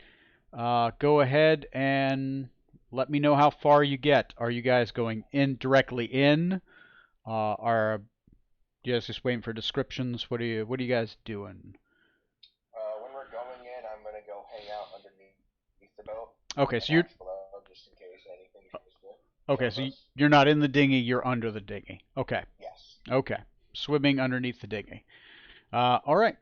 So that's Before kind we of depart, I'd say we'd leave instruction behind that for the rest of the ship that if the sharks submersible attack, to immediately lift off and just start shooting down at it instead of engaging it on the water. okay. Okay. They'll have the cannons. They'll have the arcane cannon and the main cannon ready. All right. So you guys make your way into the cove. As you make your way into the cove, taking the main entrance, what appears to be the main entrance, that would be Area 1, leading into 4AB, A and B. Okay, Area 1. As you're going in under the dinghy, once again under the water, you don't see anything at this point. So, description for people above. You can finally see the source of the blue light. A tentacled aberration, easily the size of a horse, floats 3 feet above the sand. Blue light radiates from within. Three more such creatures drift behind it, their lifeless, horrible eyes staring at you as you approach and row your dinghy into the bay. Let me see what their locations are. They do not appear to be attacking. Care to see? Go ahead and who wants to roll a perception check? I'm drunk still, so no. Okay, so Johnny, I guess you rose your hand as champion. Okay, Yep. roll me a perception check. 24. Okay, most people would be freaked out by this. As a student of the arcane, you're not. As you kind of give them a little bit of a closer look, roll me a medicine check as well.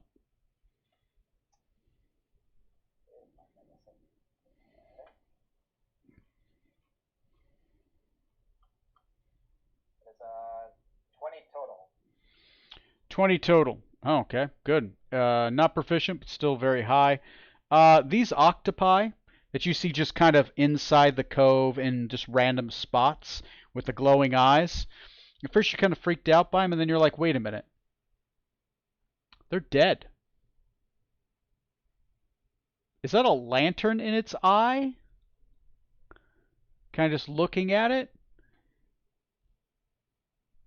I mean, they're dead. They have a little bit of rot to them. Looks like somebody shoved a lantern maybe in the back of their head with a blue lens on it.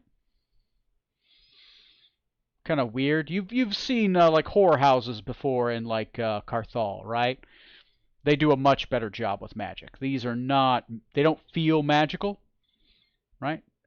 Just looks very mundanely put together. That's an Area 1. How close are we to those things? I'm trying to get their locations. Give me a second. All right. There is one is directly in front of you. So I'll say you're probably in this middle area. Wonder if I can zoom in. No. So here's why I'm asking. Mm-hmm. Divine sense allows me to. They're well Is within anything 60. affected? Okay. If you use, you're going to use Divine Sense. Yep. You don't get anything from these things. You don't get a sense of undead. You don't get a sense of aberration. You don't get anything from them. They might as well be a lawn chair. Those things that not real.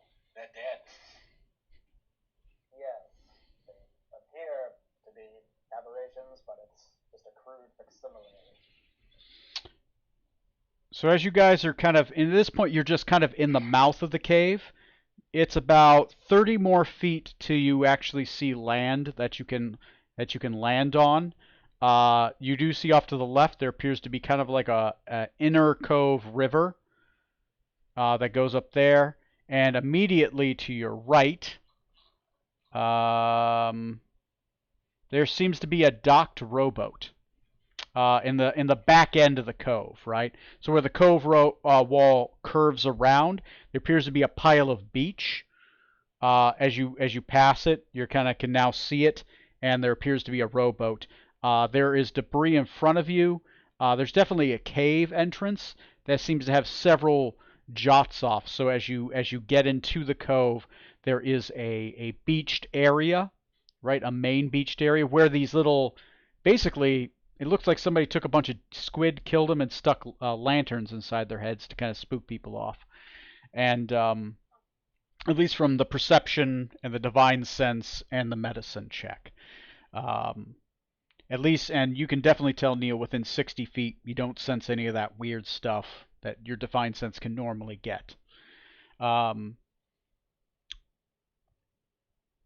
It's sound that we heard earlier, is that still audible? give me a second. Yeah, it seems to be much further in, past the makeshift squid scarecrows. Once again, it's about 30 feet to the beach, and then there's about another 15 feet before you see your first one. To note, it does say that there's something you can see.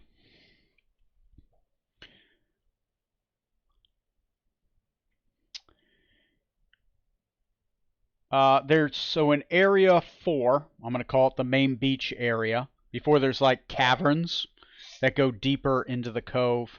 You see 4 floating octopi scarecrows kind of just hanging around. Since you rolled a perception so well, Johnny, you see underneath one of them there seems to be a significant pile of treasure that's just scattered. You see gold coins on the beach, and you see a couple gems.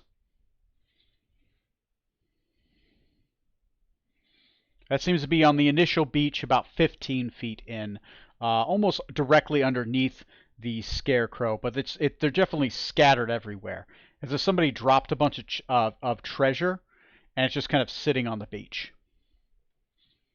It's not in a pile, it's just like randomly strewn about. Yeah, it's just randomly kind of scattered about, maybe a 15-foot cube. Alright, I'll point that out to the others. So it's roughly about 50 feet away from you.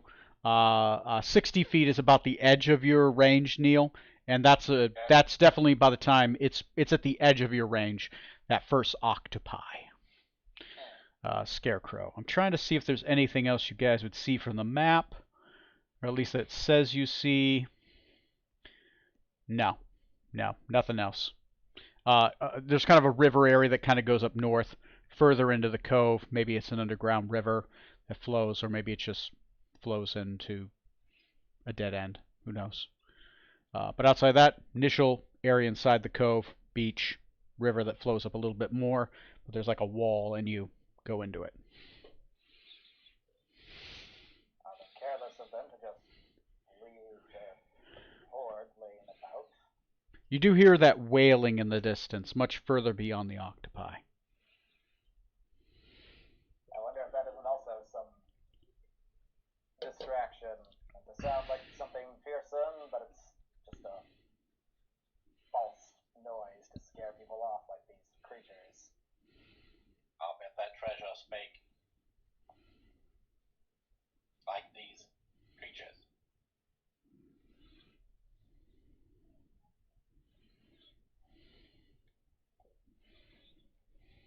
I'm just picturing an orc with like a vuvuzela in the distance, like making a loud noise.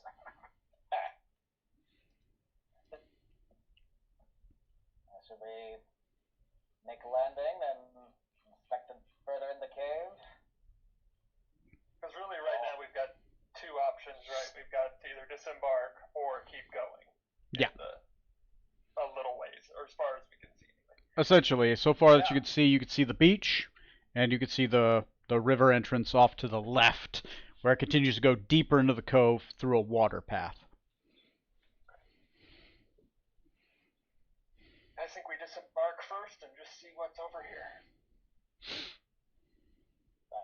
Cool with you, Captain? I'm under the boat. I can't hear your conversations. Good point. I forgot about that. I knocked on the bottom of the boat. Yeah. Captain, just get up here and take a look at it. Yeah, does he see the octopuses from under the water? I haven't yet, no. No, because there's it. I mean, the beach goes up, right? He just his sphere is what he can see underwater. Alright. Okay. Well, go to the beach, turn to page 23 or whatever. So you guys go into the main beach area. Okay. All right. You guys go into the main beach area. All of you, Captain Zorkstan included. All right. You find as you get there, reading box text, the octopus is dead. But a closer look reveals that it's not undead either, as Neil's already been able to find out. In fact, it's been hung on a pole that's been painted to look like the sand of the beach. A hooded lantern hangs from a rusty hook on the other side of the pole. The lantern's glass is blue, which gives the light of an eerie blue tinge. Two more such tentacled dummies hang from similar poles roughly 20 feet beyond this one, although those don't seem to have their own lanterns. To the north, on the other side of a slow-moving stream coming from deeper in the cavern, hangs a fourth octopi. This octopi floats over a pile of glittering gold coins. So you guys are go to the beach where you see some of the octopi, and then that further one that had the coins underneath it is about what did I say? It doesn't say how far. I have to count it now. Dang it. 5, 10, 15, 20 feet in deeper into the beach.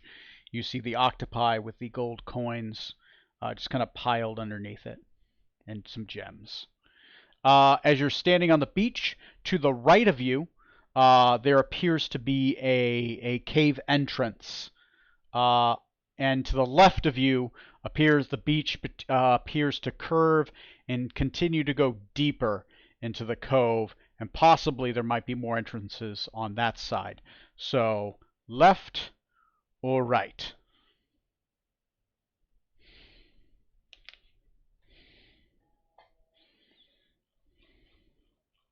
Not to limit your choices, but letting you know. Which direction does the wailing seem to be coming from? Oh, wait. The fourth dead occupant stands pile of gold and coins portion. Oh, it's in 4B. Okay, so sorry. Let me pull an etiquette. You're in 4A, about 40 more feet away from you on the other side of the kind of river. It's not really a river though. It's more like a really thick stream. You could get a rowboat through it if you wanted to. On a sandbar on the other side of it is the scarecrow with the golden coins underneath it. Right, so it's not in the middle of the beach. It's on the other side of the beach on a sandbar, but it's on the other side of like that river that I described. So pretty much, remember I described it went off to the left? Well, as you kind of look over, there was just a giant rock that was in the way, and eventually it kind of just gives way, and then you see the river on the other side. But it was left or right, so. So do you guys want to go right into the caves? Do you want to explore the beach more and see where that takes you? Or do you want to go to the sandbar where the treasure is? I feel like the orcs probably just didn't expect anyone to come here. They're just not hiding their treasure very well. Or they expected these to keep out the few people that did show up. Should at least check out one of the piles and see what it has. Go for it. Sounds skeptical, to get it. Whatever makes you think that, Captain. Okay. What are you guys doing? I need someone to tell me what they're doing. I'm gonna head to the scarecrow. The one with the gold underneath it? Yes. All right then. By himself. By himself. So everyone else is on the other side of the water on the beach, and the captain is on the far side by the sandbar. So he's going to cross the water, go to the sandbar, and kind of just inspect it, right? Yep. Sure. Okay. Captain Zorksan, roll me a investigation check. Yes. Ooh, 21. 21. DC was 20. As you get to the water and you're about to cross, you notice a telltale piece of string that goes to the sandbar. And you notice underneath the octopi is a barrel that has a similar a brilliant mark on it, the same mark for gunpowder.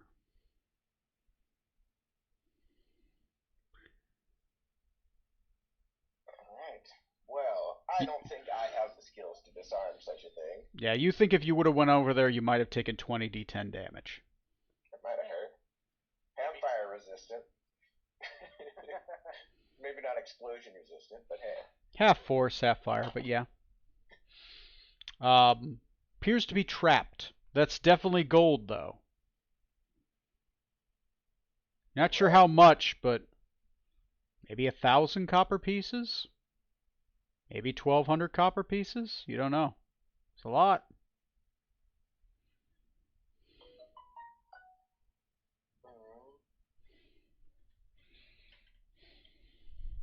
What do you do?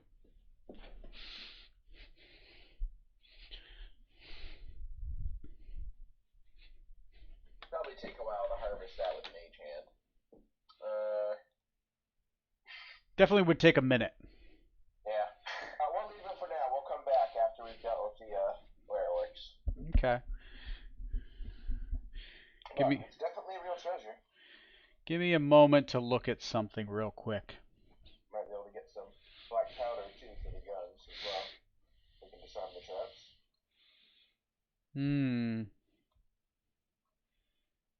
Too bad the doctor is not well enough to join us. She could have discussed it probably.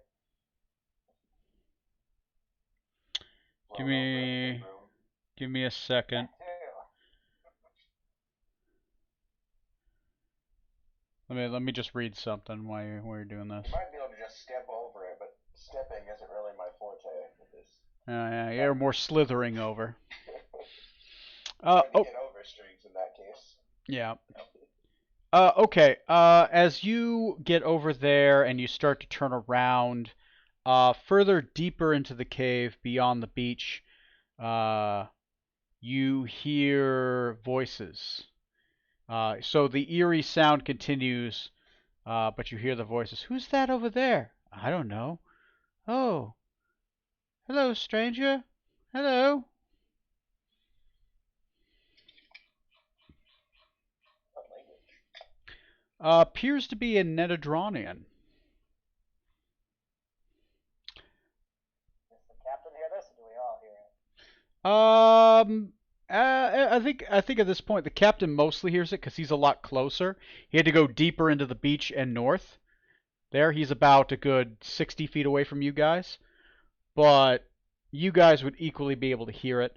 Yeah, there you go. Captain Zorksan, roll me a perception check. For the other group, Johnny, roll me a perception check. I got a 12. Okay. I got a dirty 20. Dirty 20. Captain Zorksan, definitely those are voices from there. They kind of have an Astarian kind of twinge to their voice, right? They have a Nidranian, they're speaking Nidranian. It's like an Astarian speaking Nidranian, right? Definitely Astarian because it kind of has that down under kind of tone to it, right? Johnny 20. Something sounds off about those voices. You're not sure what. Something magical. You're used to Astarian voices. I mean, they're elves. They're definitely an elven accent, right? But something seems off about those voices. Once again, those are further off, kind of like a northeast, deeper into... so you have two cave entrances you know about now. There's one further deeper into the north east, where those voices are coming from, and then you do have one to the southeast that appears to be a cave entrance.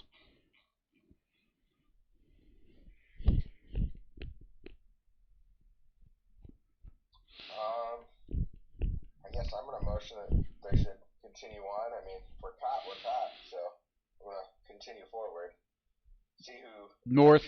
Learn that we're here. North along the beach towards the voices? Yep. Okay. So you start heading there. What about the group? Do you guys catch up to the captain? Sure. Okay. Yes. All right. Okay. You guys meet up. Let me look at Area 5.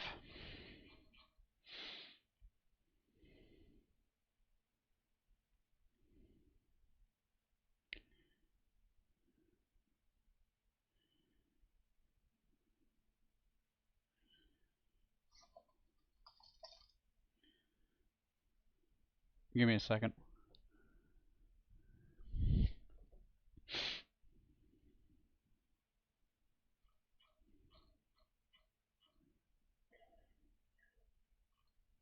I just have to read a thing. Yeah, but what is it?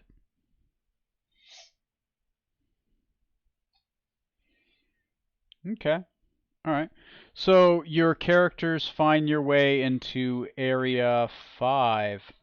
As you do, you get there. You see, you go into the cavern Area 5. As you go into the cavern area, it just appears to be a... Let me double check. It appears to just be a circular cave area. There's obviously some sanded beach that's drifted in here, but most of it's kind of like a cave-like floor, unworked, right? So it's a rough cave floor. As you go into the entrance, there's actually there's a boulder, a stalagmite lying in the way, so it's almost like there's two entrances into the same cave area, right? Because there's that split in the middle. You guys go in there and don't see anything. As you got closer, the eerie sound began to die down. As you got in there, it stopped. And eventually, Decadic, you realize it's magically been thrown. The sound. As you're all kind of just standing in this 30 by 30 foot circular cave area.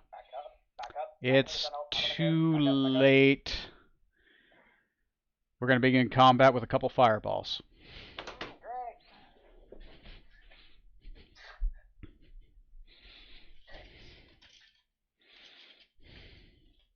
You say nice, you fire-resistant motherfucker. Fire and magic. I got a good chance against it. Oh shit! Yeah, you got the you attuned it to the thing. Yeah. Nice, nice. Yeah, fire resistance is nice when you get fireballed. Okay, let me see. I said a 30 foot by 30 foot. There we go. I'm just gonna grab some stuff real quick. You guys go ahead and what was the marching order? I was in front. I was in the back. Strama second. Okay. So Captain Zorksan. Decadic was second. Do you say? Third. Smoot is in the back. Strom is second. I guess that leaves Trey's character is fourth. If Smoot's in the back. Yep.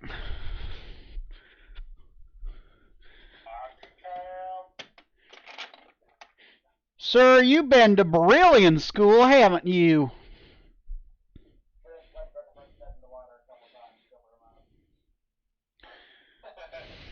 Why do you think I'm behind you? You're also really annoyed with me becoming the song myself and kind of like doing that little bit of dance, you know, kind of On the verge of toppling over. That's the right, Yeah. I know. Music in my head. There you go. Trey, your character is buzzed, but you're not drunk unless you want to be. You made your con save earlier. But you definitely. I would say I'm borderline drunk, but heavy buzz. Okay, heavy buzz. So no disadvantage, except for like very certain circumstances. When intelligence is required, insane. Insane. Backed up. Right. If I'm the killing, I'm fine. Okay. Yeah, that sounds fine.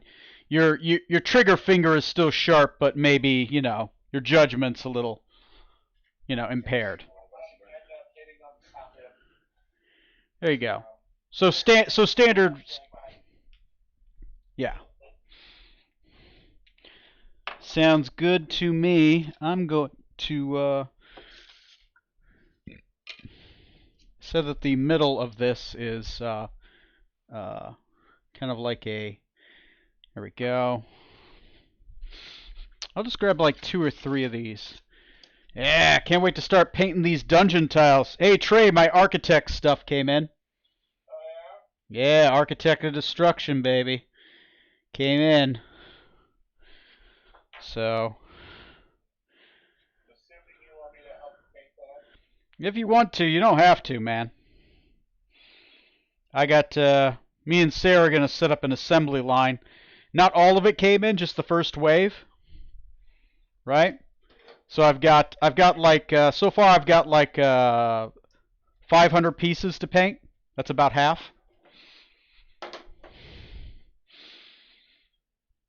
Okay. Sorry for the wait, guys. I'm just,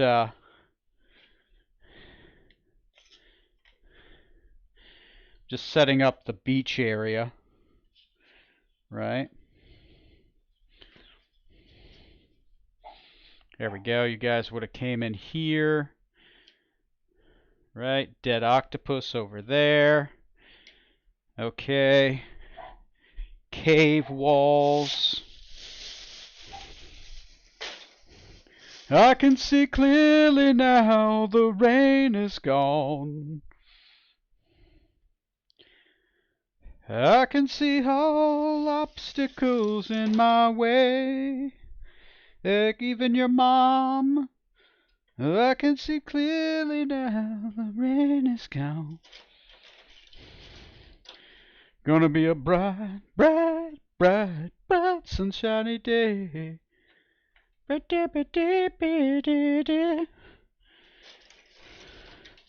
We're just talking smack about your mom. There we go. There we go. And then this was a little bit more beach area, but there seemed to be like some kind of like entrance. Okay. To show where the other entrance was that you guys didn't take. Ah, the paths we did not walk. Okay. Alright, I'm going to move this camera over. Alright. There we go. And America. I think we're cooking with butter. Sorry for the wait, guys. So hopefully get quicker in the future. When I got preset boards, I'm going to switch to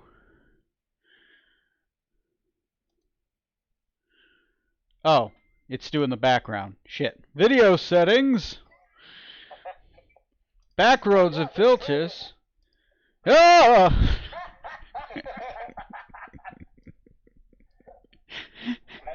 Trey, I'm not gonna lie. I've used that in meetings. Why? Why not? Shit. What did they say? Mostly, ah! Rude.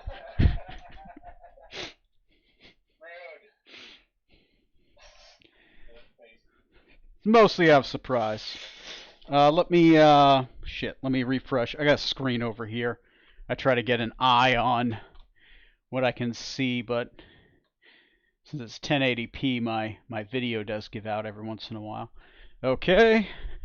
I will pin my screen and make it full screen. Sorry for the wait, guys. So hopefully it won't take too long. I would be excited to get us back to the main area.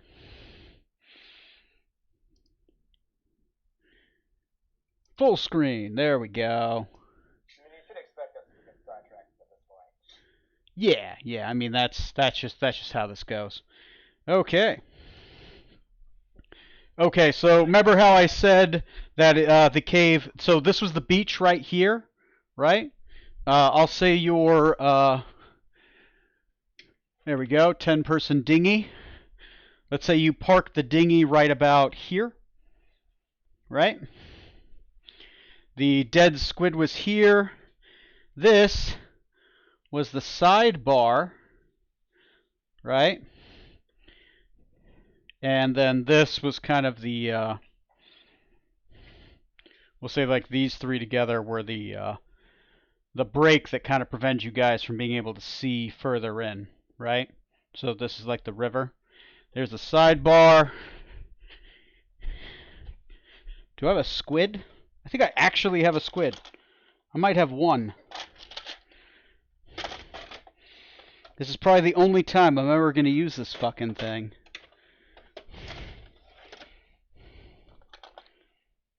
And I can't find it. Can't find it.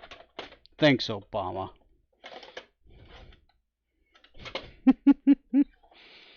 Aw. Can't find it. You know, fine. I'm just going to use a manta ray. Because I'm never going to use that thing either. There we go. Here's the freaky manta ray thing. There you go. And there's like gold beneath it. So, gives you an idea of where you were. The explosive barrel. The other stuff here. I'll even grab a barrel. Why not?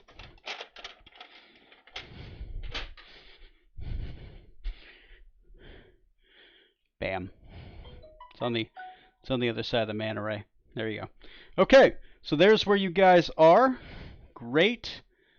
I'm going to refresh again. All right. So good news. Everyone roll me initiative.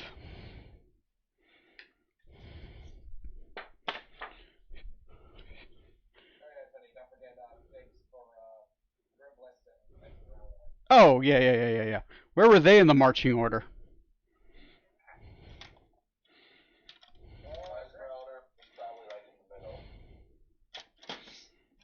Ah, safely snug as a bug. No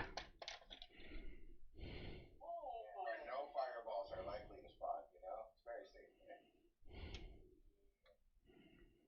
Grimbless probably would have been next to me, so yeah. Okay. Okay, well, Grimblast is a green dragonborn, so definitely no fire resistance there. Esmeralda in the middle. On the other side, Decadic. There you go. That's everybody. I need everyone to make me a reflex saving throw.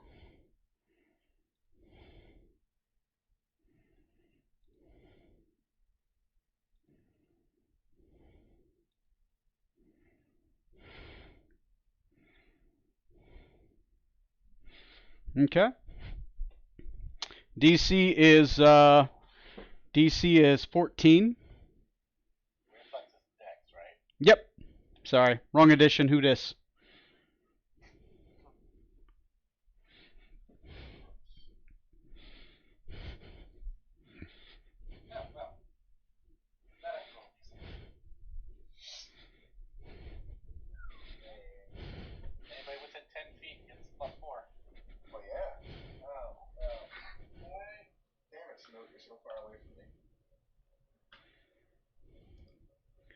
Okay.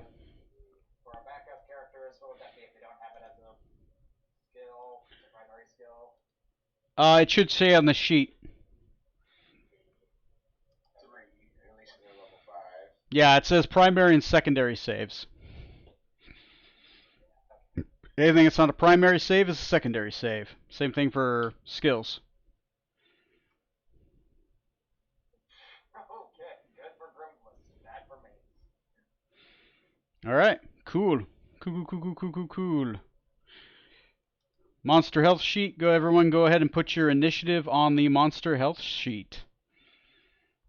Go ahead and add like 10 bad guys. Yep. BG for short.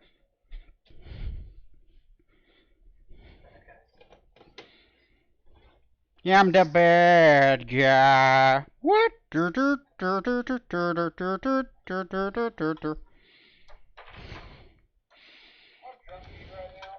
None.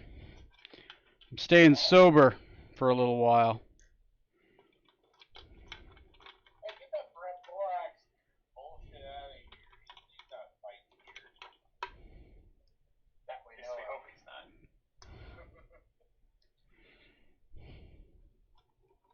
He ran away to mommy. That was Jack. Since I'm on the other side of the board, just go ahead and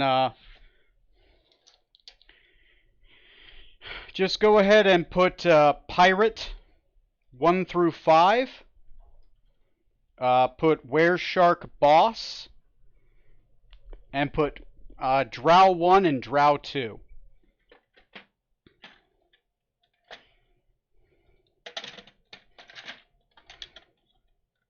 Pirates are bad guys. Oh, right, yeah, that would be... I attacked the pirate! So you stab yourself? Bad guys down, so, you know. Mm-hmm. Recommended. Okay. So, alright. Cool. I will use the dice roller on my thing while we wait for America.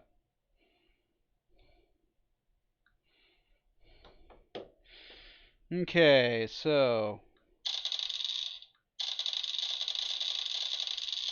Okay. So... Sorry, I gotta be on this side of the sheet, too. It's as fun as it sounds, guys. Alright, so that guy is 12. I can't seem to write. I might... There we go. Sorry. 12, 11, 16, 8, 6, 17. These guys got a lower initiatives. They are succinctly 10s.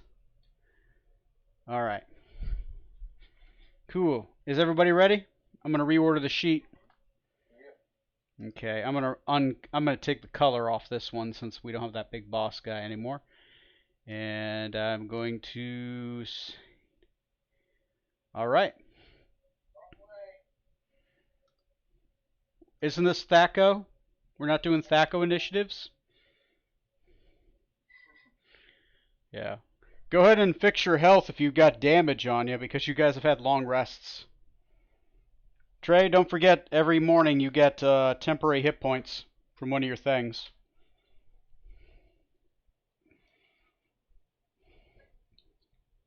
I believe your armor has that. Okay, we're going to start this thing off with a fireball. Reflex saves. Who got a 14?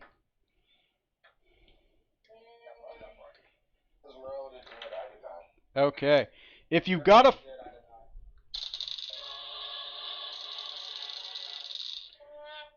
That's pretty good.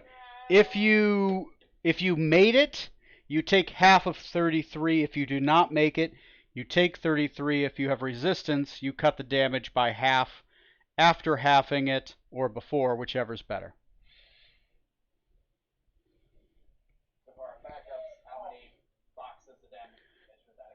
It is a 3rd level spell, so if they didn't make it, they take 3 levels of damage. If they did make it, they take 1. Oh God. One more. Well, you said how many if they did make the save? If they made the save, they take 1 box level of damage. If they didn't make it, they take 3. Okay. Reaction, I'd like to cast Absorb Elements. Okay, you cut the damage automatically in half. Wait. Do this. Okay, somebody cast Fireball in this room. While that's going on, top of the initiative, Decadic, what are you doing? Oh boy. Alright. Get my damage set up in here. Yep, no problem. Oh, once again, guys, we are doing shot clocks. You have 2 minutes on your turn. If 2 minutes passes and you haven't done your rolls or made your decisions, your turn's done. So, begin. We don't see anybody in the room currently.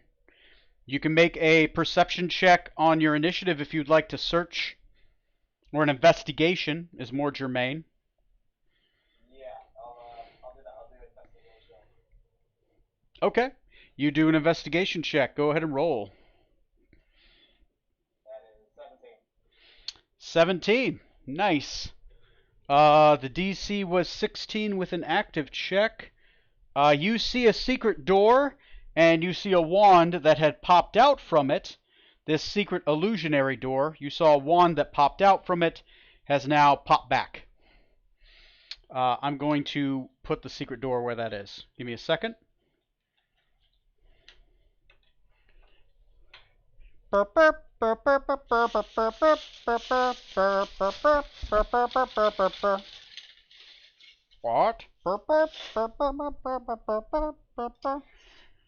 Anyway, if you want to hear more of my singles, just visit my OnlyFans. It's called that because I only have one. So, was it like a trap, like a mechanism that could wand pop it out, or was somebody holding it and casting it and dumping back in? It was as if behind this secret door there might be a drow that pointed a wand of fireballs at you. So this is a secret door. Well, not anymore. Yeah, you obviously see past the illusion that is here, that somebody stuck their hand through, shot something through, and stuck their hand back. There's an illusion that's making this look like a door. Not a door, but a cave wall. That would serve as my action this turn, right? It's your action to perceive. You still have a bonus action and a move and a reaction left again. Alright. Mechanic will draw a sword and use his bonus action to start a blade sawn. Okay. I'll move right to the door, but I'll move a couple spaces behind that stalactite next to the door there. Like 2 spaces diagonally. So behind the stalactite. Okay. And you've pointed out the door to everyone else? Or at least the area? Okay. I'll point, at the wall and say, there's a door behind there, a drow. And then, oh god, I had a backup turn. Shit. Okay. Okay. Grimbalist, what can you do, buddy? It's been so long. Grimbalist. Let's see. Let's move Grimbalist in front of that stalactite I'm hiding behind. And we'll hold an action where he'll pop off a firebolt if he sees an enemy come out of that door. Okay, so he's going to pop over here and hold his action to shoot a fire blast, a bolt of fire, if somebody pops on the other side of the illusionary wall. Okay. Sounds like a plan. All right, guys. So next is going to be some were sharks. But Strom and Zorksan, you're on deck. Just keep in mind what you're going to do, as well as Esmeralda. Rutherford, you are after them, and then Edward. 2 minutes per turn. All right, bad guys is Jesus. Were Shark boss is up. America. He doesn't arrive yet. Next is Bad Guy 3. Bad Guy 3 is going to be Bad Guy. I'm going to associate colors with these, right? So if somebody can type where Bad Guy 3 is now Bad Guy Blue.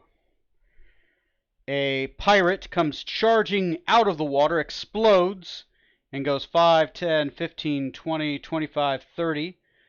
Moves there, pulls out a crossbow, and he's going to shoot at Strom. Strom, what's your AC? 19. That is a miss. Wait. Yeah, that is a miss. He got an 18. So he pulls out his crossbow and he shoots, but he's unable to gain purchase on you. He's done. For his well, no, he doesn't have that. He's not a full rogue. Okay, Strom, it's your turn. Okay. I am going to go after the pirate that just shot at me. Okay, all right.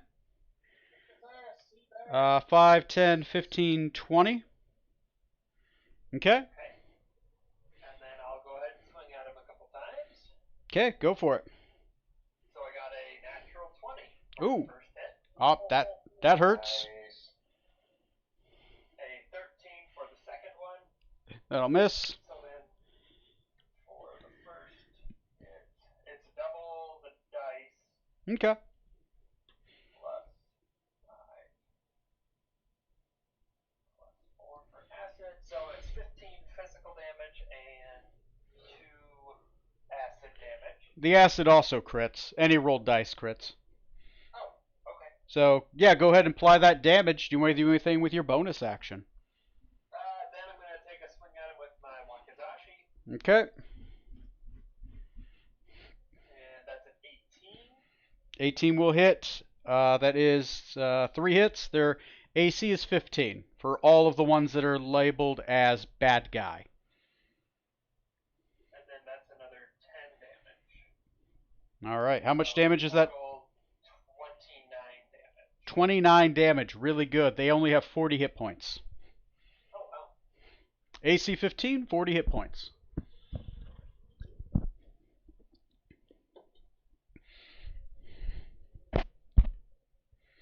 Okay. So you said hit him to 29? Yes, correct. Yeah, so he's bloodied. All right. If Strom is done, I will go to the next person. Zorksan Venomtongue. If Strom's done. You're not going to action surge or anything? Okay, cool.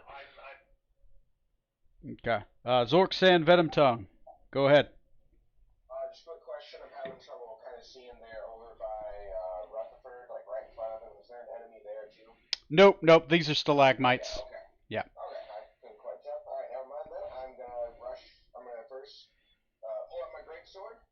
Okay. The command word, Clara Ignis, ignite it. Okay. And I want to run up there and try to get on, well, as far as I can get with my movement up to the one Strom is going after. Okay. Drawing your weapon is half your movement. Okay. Unless you got like 2-weapon fighting, right? That one I don't. allows you to do it a lot faster. So half your movement. Now you have 15 more feet of movement. 5, 10, 15. You're still about 10 feet shy away from this guy. Okay. I'm going to use an action then this turn to cast Fire Shield using the sword. Fire shield. All right. Burn those charges and. Chill shield version, actually. Sorry. Okay, the chill version. So you have he'll have. Does it do cold damage with the chill shield, or is it still fire? Let me double check here. I know the chill. I'll let you know on that here in a second. Esmeralda is going to do her. She has to melee someone. She'll run up as close as she can up there. 5, 10, 15, 20, 25, 30. She can get right up there. Yeah, she'll squeeze right in there then, and Yep. she's going to use her Shadow Drain, or attempt to. Okay. Primary attacks at plus 5. Yep. Yep, okay. So 7 and 12, so she's gonna whiff on both. Yep. And that'll be her turn. All right. Okay. Bad guy, number 1. He is going to... Oh, sorry. Do you have anything else? It is cold damage. I did find it for sure. Okay, it is cold. Okay. I just wanted to clarify. I don't see that spell too often, so... I know it has that flexibility, which is kind of cool. So this guy is just going to run out of nowhere, and he's going to charge after even and odd. Odd. He's going to charge after Rutherford. The Dragonborn can now use his reaction to shoot the Flame Bolt if you want. He was holding his action to Flame Bolt. Johnny? Yeah, you'll go ahead and pop that off.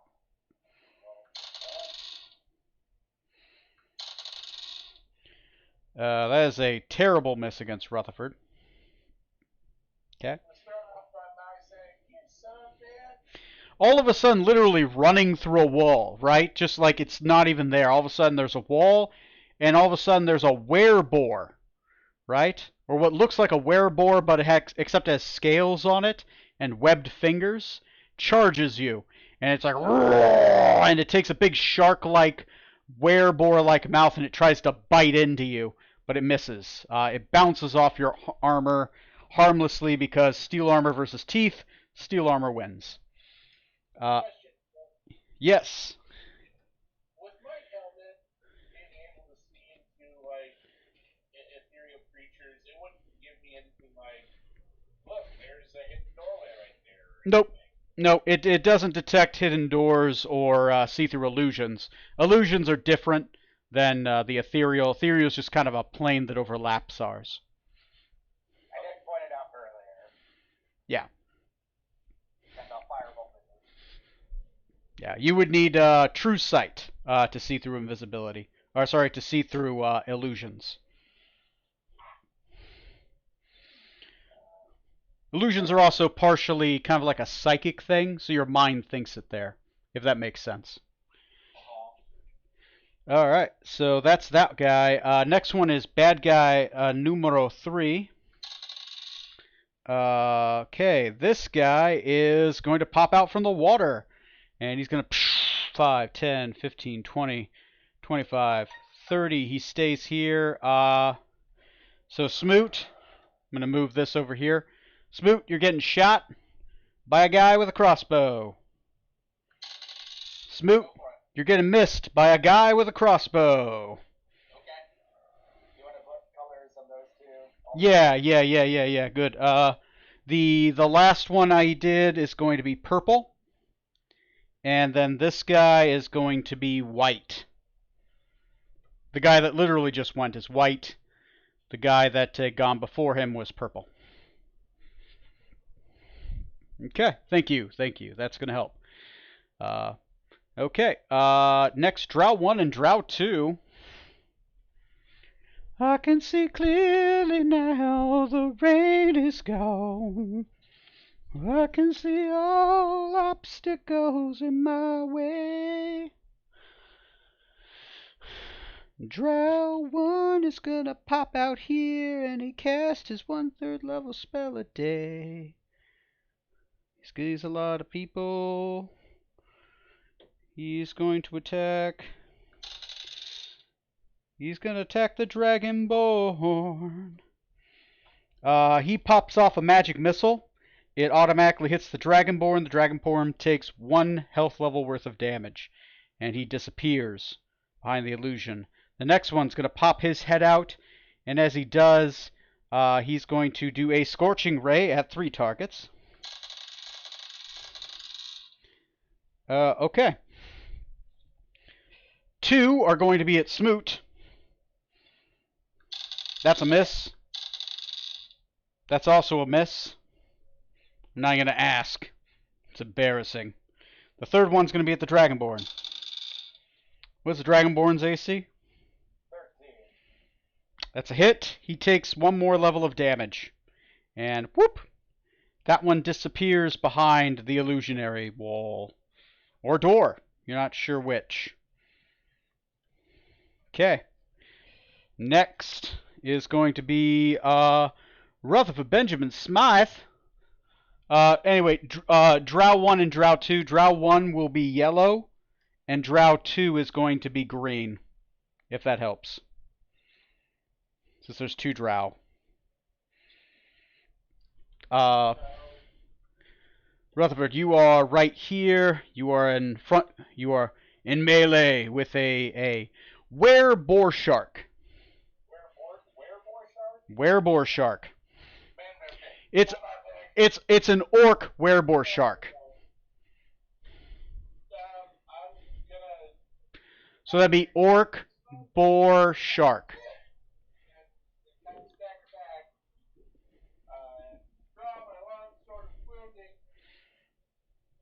Okay. And in a attempt to strike down my foe, Right. I rolled 11. I missed. That's a total of 11? Yeah. Okay, first attack misses. And my second attack scored 16. 16 will hit.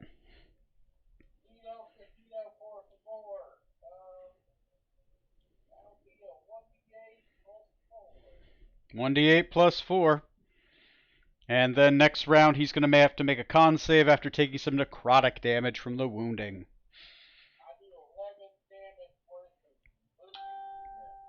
Okay, 11 slashing. Go ahead and put it on the board. Let me know if anybody has a silver weapon, by the way.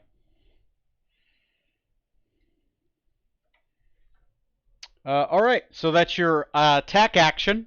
You have a bonus action and a movement left. I'm not going to move.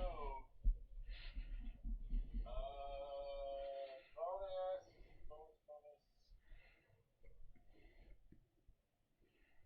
Got about 30 seconds left. I will throw out an action surge. Fuck it. Action surge. Go ahead and make 2 more attacks. Mm-hmm. Okay. Okay. Go ahead and roll that same damage. You can click on the same button and go ahead and apply it. Yeah.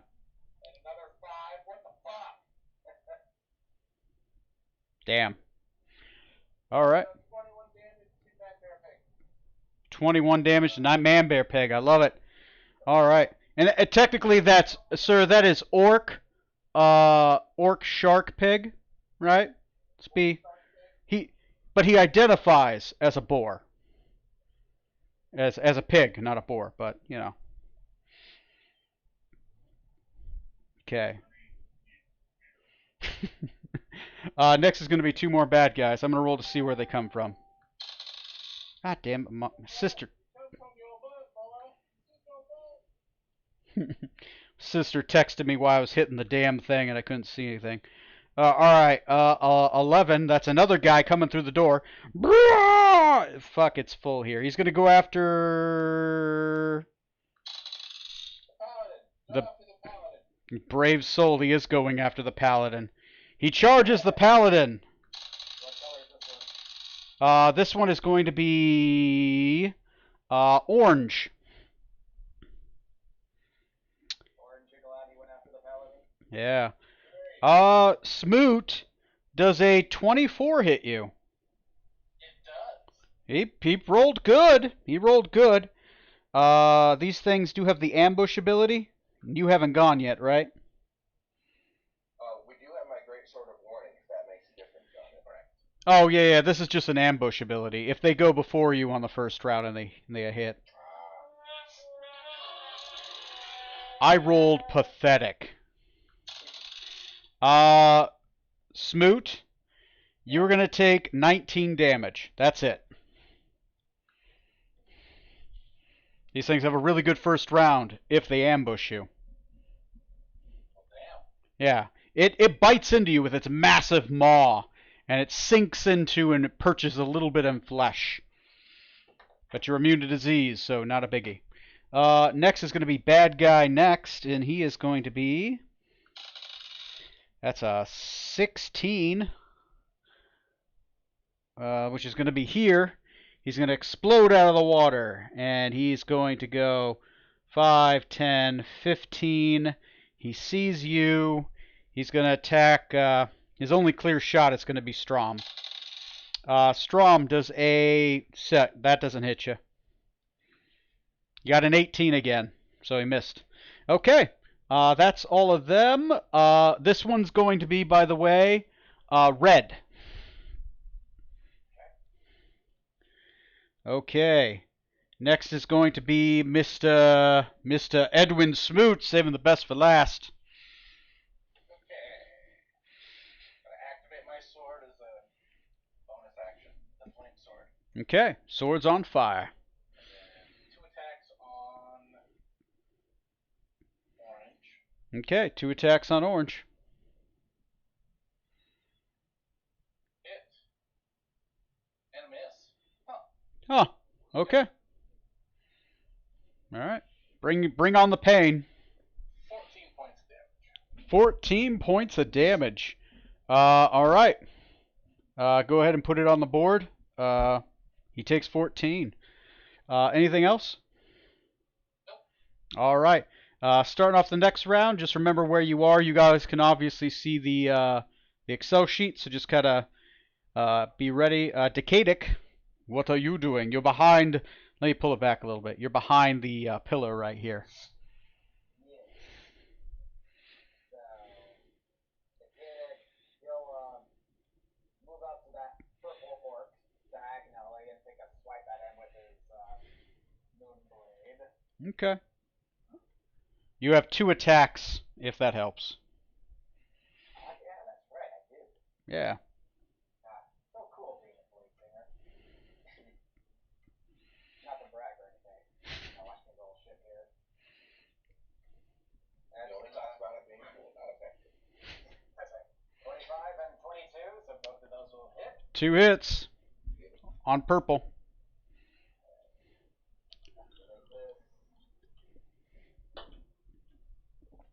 Roll the 9, so total of 21 damage on purple. Put him down. 21, that's 4, yeah, he's done so. Oh, is he dead? Yeah, he's already taken 21. All right. So you take the sword of Samadhi. It sings as it graces upon the air, and you cut half of his face off, and he falls to the ground. You. Kills him with my sword. It looks super cool. All right. I like it. I like it. Sound if you're swinging your sword. Grimbalus will hang back where he is still, and he'll shoot a firebolt at. Excuse me.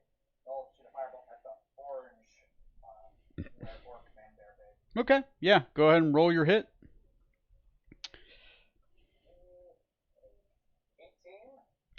18. Yeah. Go ahead and that's a hit. Go ahead and apply that D10, 2d10 of fire damage actually, because he's 7th level. Okay. I got. Okay.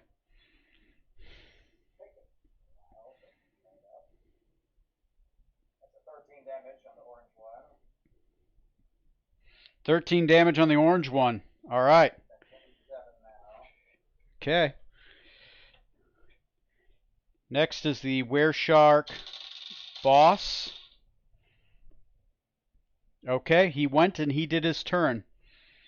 That's what he did. Okay. Next is going to be blue. Fuck it. Why is he not attacking Strom? He's just going to try to beat up the helpless lady.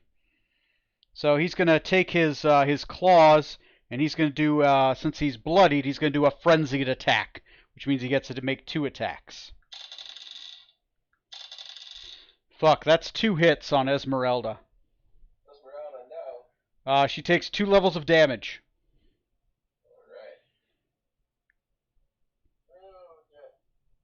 Alright. Sorry. I rolled really good. I rolled a natural 16 and natural 18. That would hit most people. Well, maybe not Neil. He's not most. Anyway, that's his turn. Strom, it is your turn, sir. Alrighty.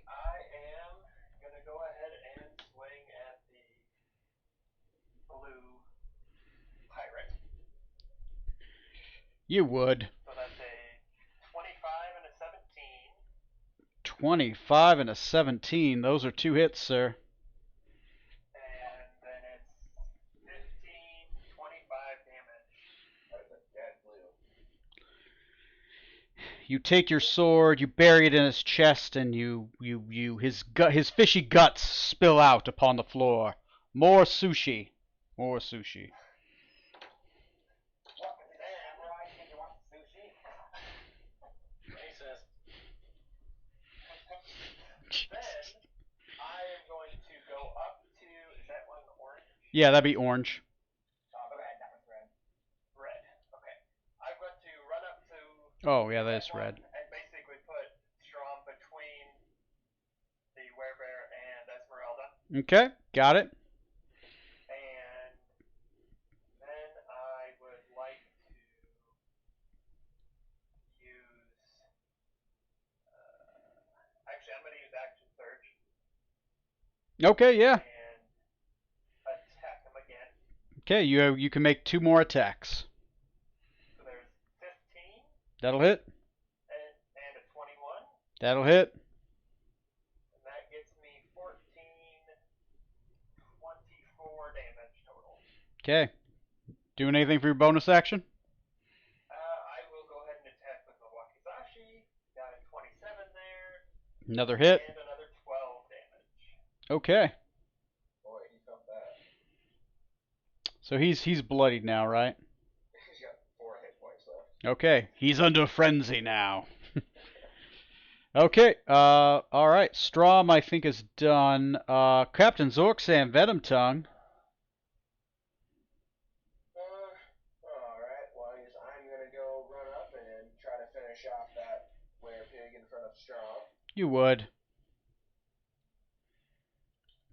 Get 2 attacks.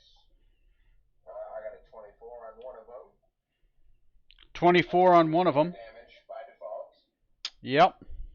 So you cut him down. Like you basically are wielding a lightsaber, right? Awesome. And think of literally you hack his arm off and then you just drive it through his chest.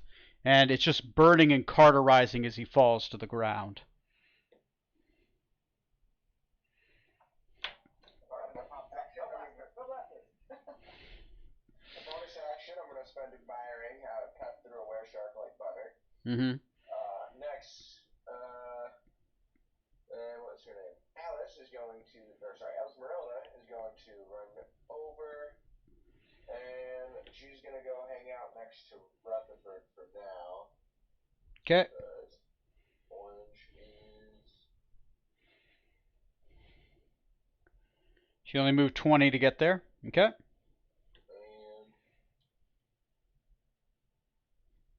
let's see, she can't make it to him. So yeah, she'll stay there for now and she'll take the dodge action. No, she could move 2 more if you want. She's just going to be right in the thick of it. Yeah, no, she'll stay where she was and take the dodge action instead. Okay, dodge action. Advantage on dexterity saving throws and whatnot. Okay. Next is going to be Bad Guy 2. That's the white one. He is going to... Is he frenzied? Is he even... No, he hasn't even taken damage. He's going to shoot his crossbow again. He's going to miss. It just bounces harmlessly off Neil's character's armor. Alright, he's done. Drow 1 is yellow. He's the one that's already used his fireball. He's going to poke his head out. And as he pokes his head out, so he's temporarily going to poke his head out. He's going to shoot something. He's going to do a scorching ray. No, you know what he's going to do?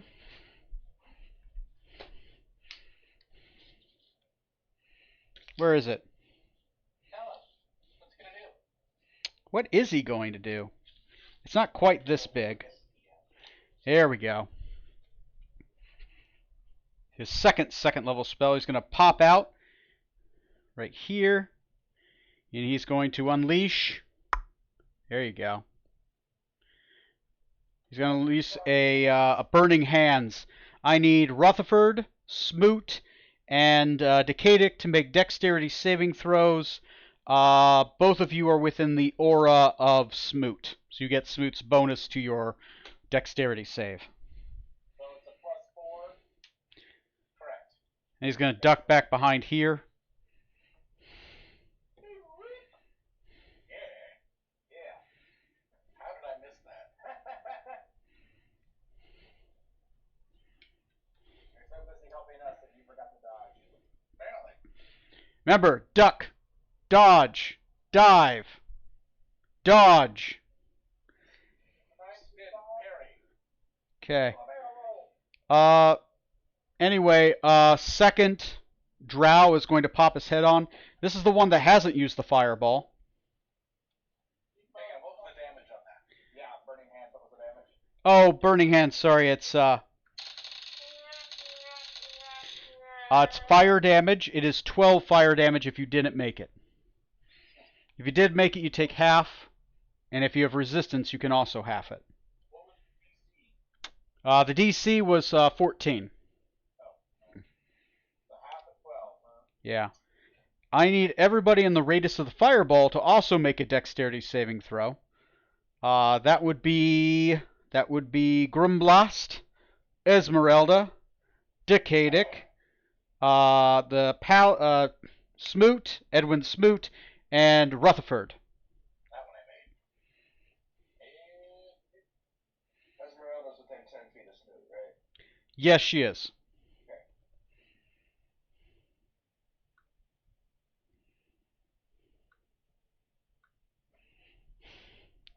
One, two, three, 4, 5, 6, 7, 8. Okay. If you made a DC 14, so if you didn't make it, you're going to take 28 damage, or 3 levels, because it's a 3rd level spell.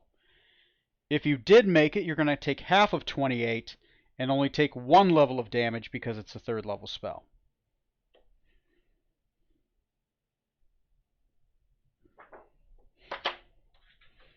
Okay. Is Esmeralda still up? Yeah, she made it. She got a 30. Okay, so she would take only 1 level of damage. Yeah, she's got 1 hit box left. She's not doing great. Oh, great. Join the club. Hey, when you're in fireball range, wizards in a small cave. That's what they do. Anyway, the bad guy's got to roll. He actually made it. Go ahead and put 12 fire damage on the 14 fire damage on the Werebore orange. 14? Yep. He's dead. Okay, you roast him like a stuck pig. It's now cooked sushi. Yeah, right. It's double unkosher.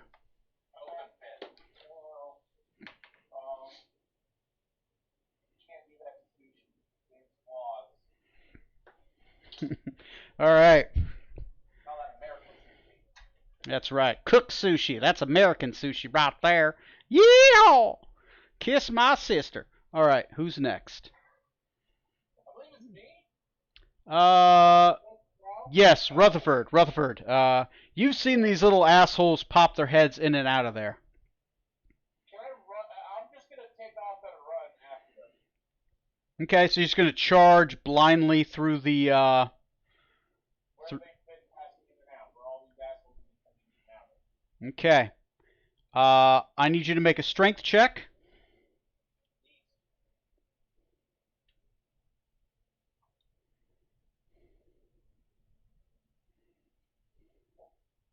Oh. 11. You bounce off a solid surface. You are knocked prone. So they've been opening and shutting a solid door. Do I hit the door or do I hit the wall? Oh, you hit the door. You hit the door. You saw him coming in and out. I won't do that to you. You felt yourself hit wood and you felt it crack, but it didn't give. This is like a solid like thick door. Okay. That's your. I will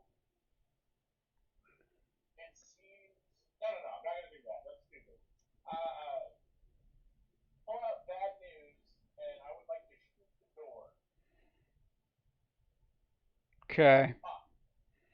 You pull out bad news while prone and you try to shoot the door. Go ahead and make a shot. 26 hit the door. Yeah, it's going to hit. Just basically just roll damage.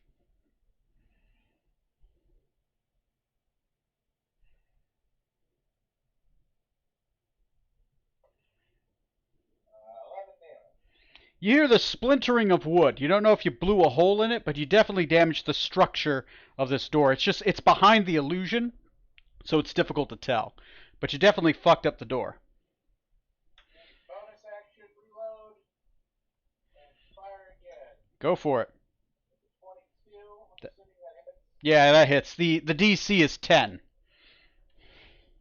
20 damage. 20 damage. You hear wood give way. You think you've sawed the door in half. You're not sure if it's the upper half or the lower half, but you've definitely fucked up the door. Significantly. The prone position on the ground. I think I opened it. It makes sense. Use half your movement to run to the door, other half to pull out your weapon and blow it away. Alright. That's your action, your bonus action, and your move, and you've already done your action surge. Next is Edwin Smoot by default. You only have one enemy who's in sight right now. That's great, because I'm going through where that door used to be. Nice. So you charge the door. Go ahead and roll a strength check. This one's significantly lower.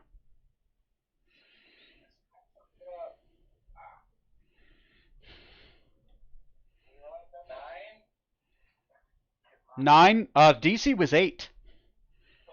You're going through the remnants of a door. So you literally blast the door. I need you to make a reflex saving throw. That was one jam.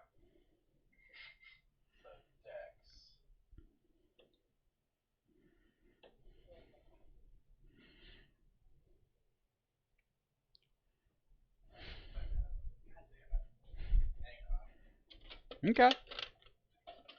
What am I hanging on to?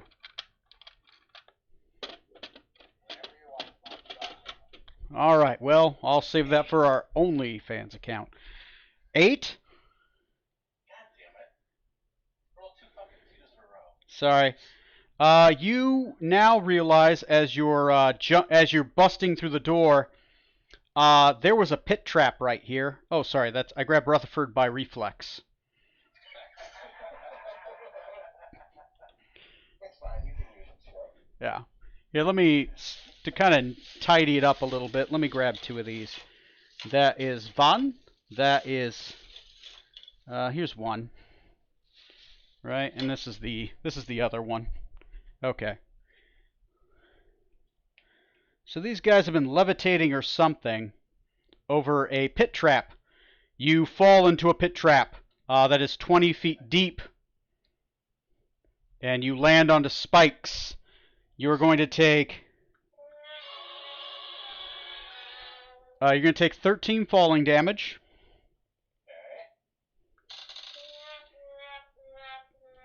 And 6 piercing damage as you land on spikes. And I need you to make a Constitution saving throw against poison.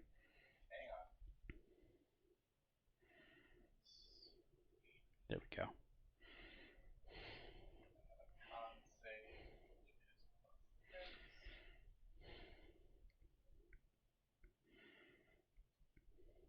That's a 16. 16, you're perfectly fine. I think you're immune at this point, right? No, wait, that's a different paladin. Yeah. Disease and frightened. Right. Okay, that works. Okay. I'm a hurting unit, though. You are a hurting unit. You still have your action left. You haven't used that. I am going to lay hands on myself. All right. Well, turn off your camera and have at it. So I'm going to dump all 50 points into myself. Okay. Yeah, go for it. You can lay on hands yourself for 50 healing. I'm okay with that. That should be the end of my turn. Yeah, unless you got a bonus action. All right. Next is going to be Zorksan Venom Tongue. Pan this over here. You're on the other side here. No, next up is me. Oh shit! I'm sorry. I looked at the wrong one. Decadic, it's top of the initiative, so you're over here. You saw Smoot run through the door. You heard wood give way. And then another crash. Yeah, that's kind of fair. Make me a perception check. This one's kind of a quick one, so it's going to be at disadvantage. Must be some stairs. Crash and a clang. Yeah. It's definitely hearable. I'm doing the right number here. The disadvantages of. Yeah, technically disadvantage, because it's kind of with all the chaos going around, but you definitely heard something. 9.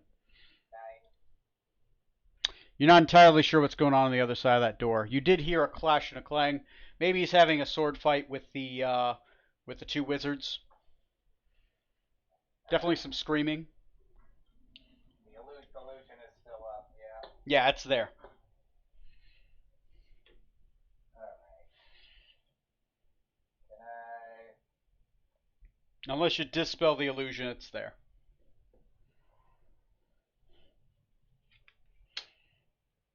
Or if you had true sight up, you can see past an illusion. That's the other way to get past them.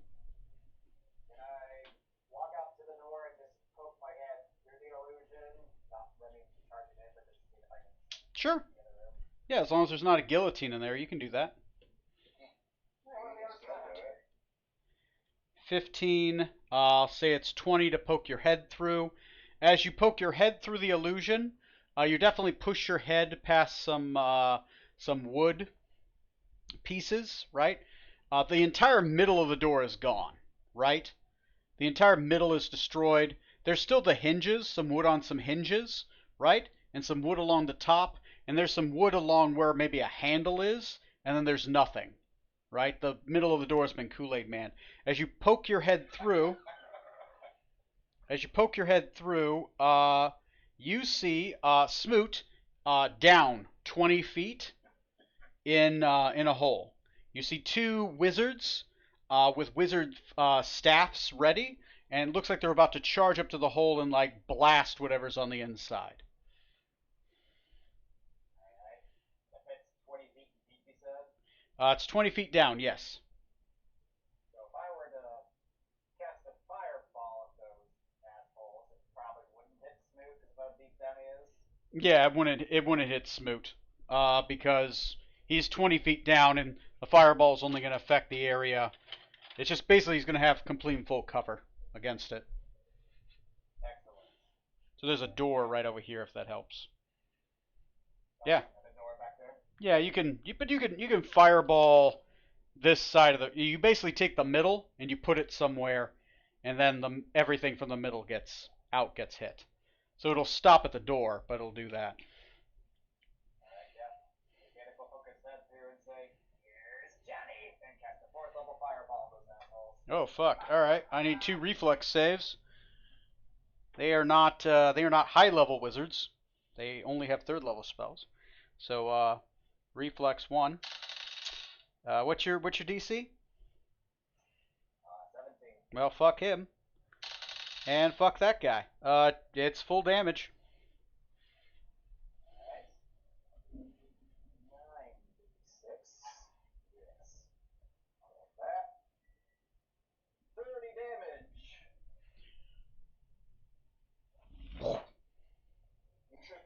Hell yeah. There is nothing but a skeleton left of both. Some charred remains, 2 charred arcane focuses. They're nothing. They're gone. There are pieces of them over here, over here, over here, over here. Actually, just for the Gallagher effect, Neil, roll me a reflex save. Giblets come raining down on you.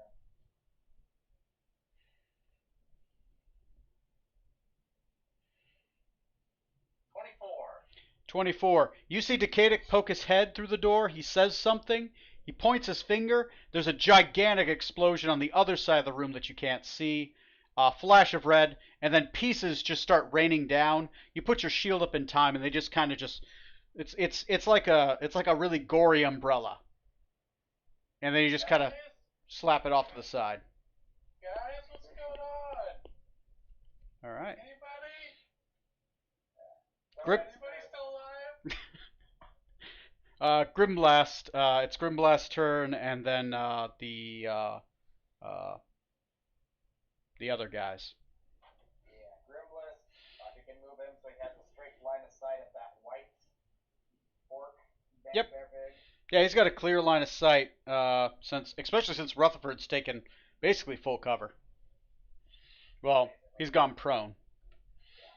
So he's gonna pop a firebolt at him, but he misses. Okay, he shoots a firebolt, but it's as for its size, it's dodgy. Okay, next on the initiative is going to be the Wereshark boss. Okay.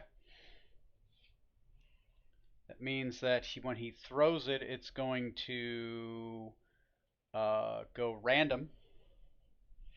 So I'm gonna. Okay, we're cool with that. Let's see. It's not gonna get. It's over. 4 degrees off from where he wanted it, 4 squares off. So the Wereshark boss appears here. He has the barrel in his hands. He throws it. It's going to go 4 squares wild from where he wanted it. So he wanted to throw it here. 1, 2, 3, 4. He throws it there and it explodes. Honey, we can't see. Oh, yeah. He got that. Remember that barrel that I said it did 20 d10? Yeah. Yeah, he used his roguish skills. He snuck over here. He got the barrel. He got back underneath the water. He went here, and now he's throwing it at you guys. Right? And he horribly misses. It goes over there. It does do a lot of structural damage, so somebody roll me percentiles.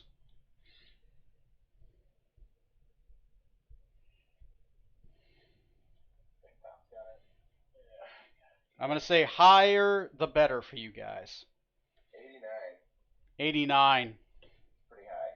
Pretty high. The beam does not collapse. This area right here does not collapse.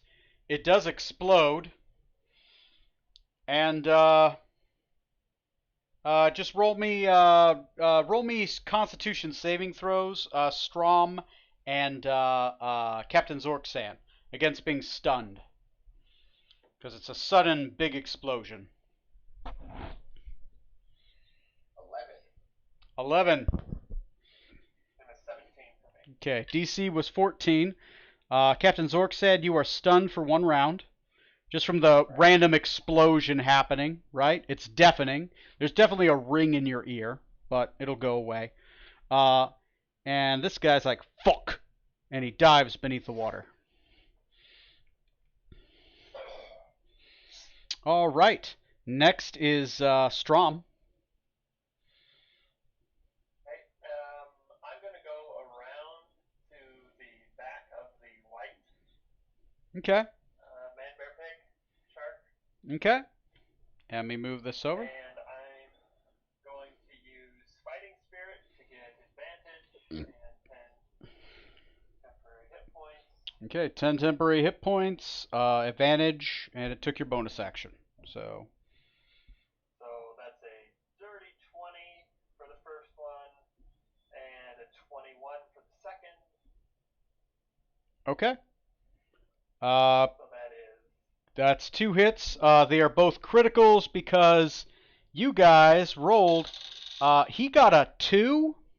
He failed it by 5. That means he's paralyzed. okay. So he's basically like he's blind and deaf at this point from the explosion happening behind him, and he's shooken up. Go ahead and roll both hits as critical damage. Okay, so that would be Pretty sure that's 6, and then 9 and 4. Okay. So that'd be 36 damage. Okay. Put 36 on white. Which, yeah, that's the first damage he's it nearly killed him. Nearly killed him. Okay. Okay. Zorksan is stunned. Zorksan, you're no longer stunned. Stun leaves when your turn ends. Esmeralda is still up. She's gonna run up and flank with Strom on the other side there. Okay. She's gonna go over, see the pig run up, and try her Shadow Drain one more time. Go for it. She has a +2 to her attack. Steal? Oh, you mean from the flanking? Okay. Yeah, from the flanking. Okay. So 26 and a 19. 26 and 9. Yeah, that's 2 hits. How does she want to do it? She's gonna do one punch to the gut, and the other one going up into the jaw, like really hard, breaking the neck that way. Yeah, have you ever seen that scene in the boxing when they like uppercut him? He's like, ba ba ba ba ba. It's exactly like that, except like his neck wrenches back violently, and there's a horrible cracking sound. Then she heals the health flyers, both hit. All right. An old icon from the movie called The Story of Ricky.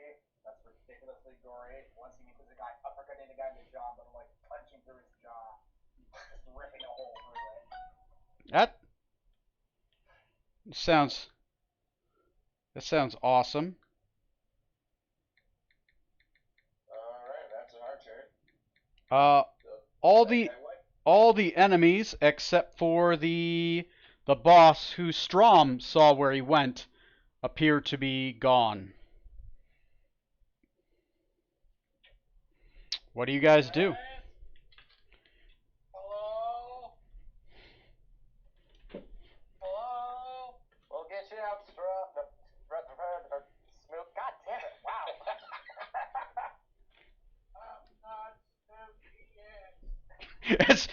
As I love that as fucking Rutherford's saying that it's he's right below you. Yeah, I'm basically standing over him. Let's see. I'm pretty sure I got some rope. All the humans look the same to this elf. All up. Yeah, all wearing the same kind of big bulky armor for some reason. Yeah. Let me choose. I'm gonna switch over cameras since we're kind of. Did you see where he went? Yes, there was one enemy that popped his head out to throw the barrel and then went back underneath the water. I'm gonna go check and see if he's still there. Okay. You go and you check the water.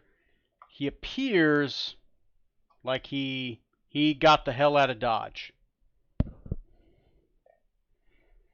All right. I'll throw down a rope to Smooth so he can climb up it. Okay. Thank you. Okay. As you guys kind of gather yourselves, I'll just let you know they're all dead except the captain, who's gone. So. I have no idea how tempted I am to just cast feather bombs to push him down the pit again. That'd be such a. You throw a rope down, you help him up, you pat him on the shoulder, then you Spartan his ass back down. That'd be a dick move. I love it, but yeah.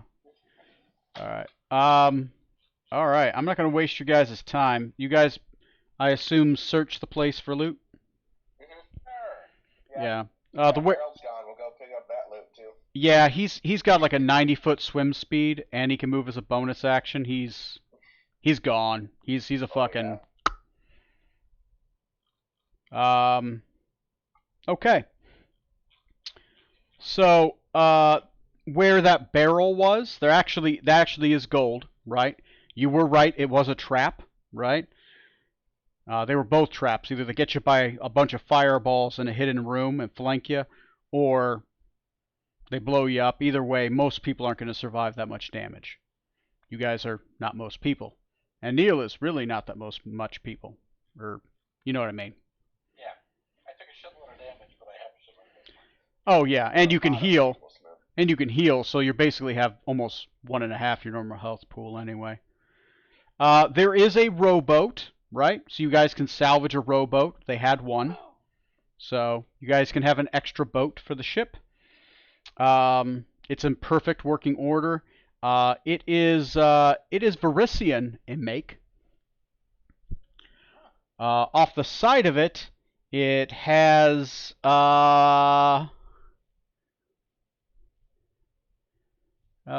give me a second.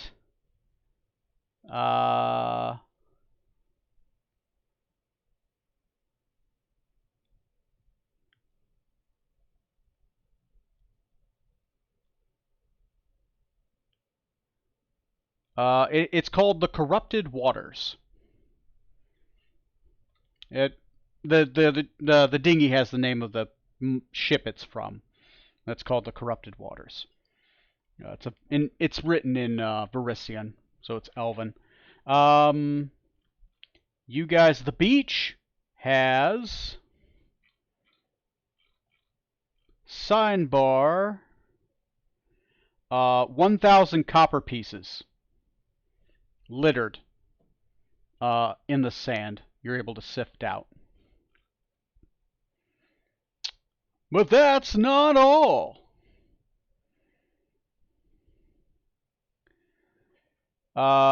You do see some chambers.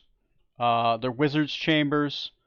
There are 3 random scrolls and 2 spell books in there.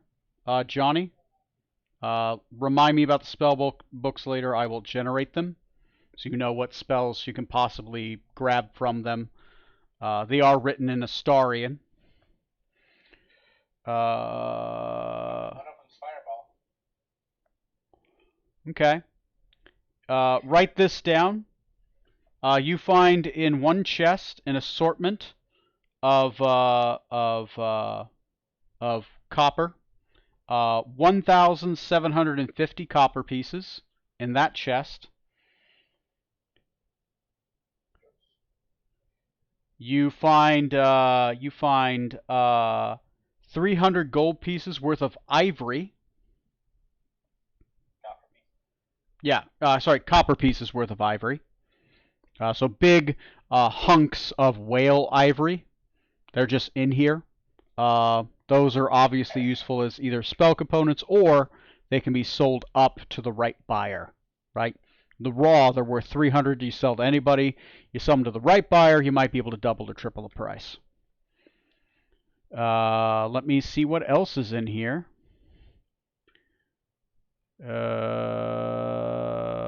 Mostly money. I don't see any magic items. Oh, there is one thing. You open up another chest. Write this off to the side, because I don't know if you guys want to take it or not. There's 20,500 copper pieces. Yeah. On top of it is a ransom letter. The 20,500 copper pieces is the ransom to a... Oh, give me a second. Lady Titania Goldsmith of Visaria.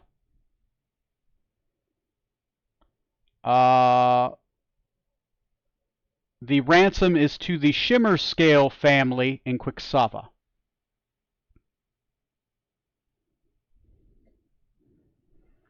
Johnny, roll me a history check, right? That makes sense. Yeah, I was gonna say.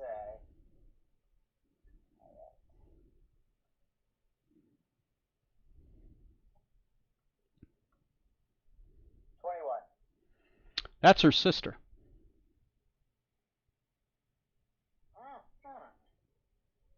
So.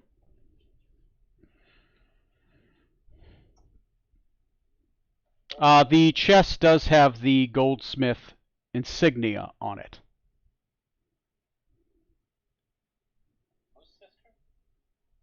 It's a good question. All right. So, I'll say you guys are on the ship. What do you do?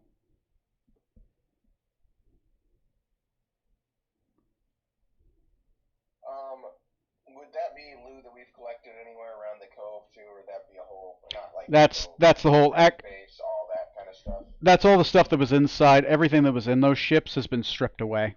Okay. They've since they could swim, it's literally they've stripped the ships. They've even taken out all the valuable like iron, right? This way. I don't know if I want to do it tonight, but it might be worth it to get into their ship, their submarine too, just to see if there's anything on board that might be valuable. Yeah, you guys searched that ship. That ship actually doesn't have anything in it. It's just been emptied out. It's still functional, but it's a functional submarine that's filled with water, right? It's not like an air submarine. This is made for people with gills. Oh.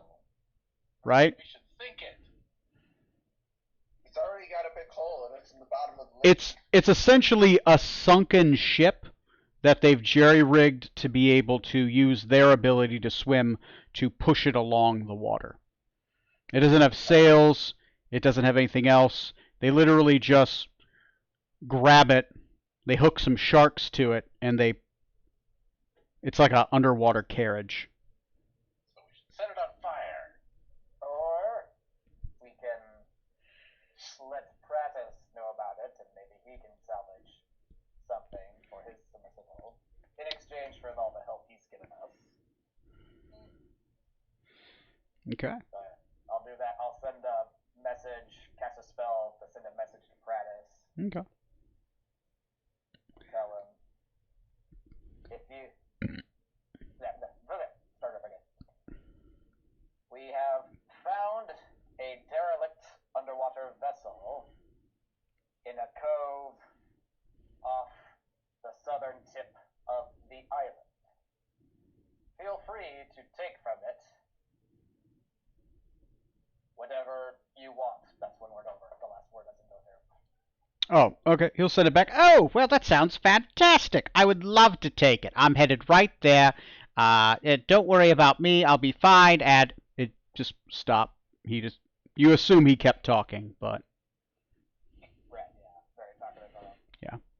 yeah. So there you go. You guys received gold, copper, and then you received a ransom letter and the ransom. You could just take the ransom and run.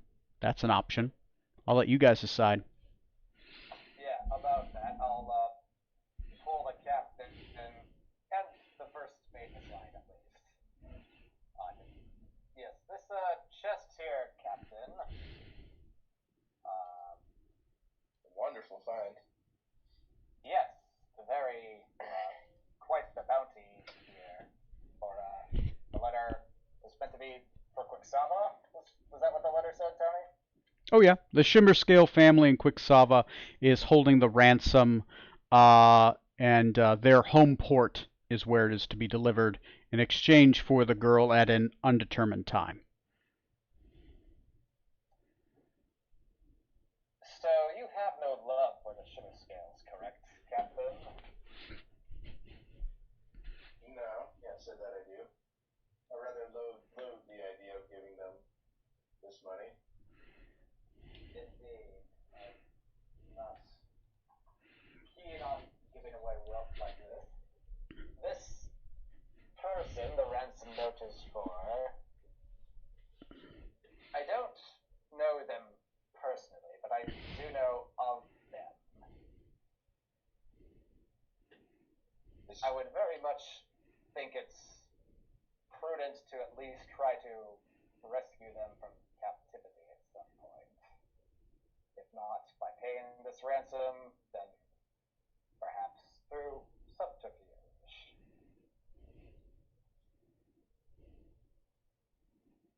I'm always on board messing with the Shimmerscales, but I would tell you before we do it, knowing Sesava, there's a good chance your person's not really alive still either. Could go either way with her. I know that's a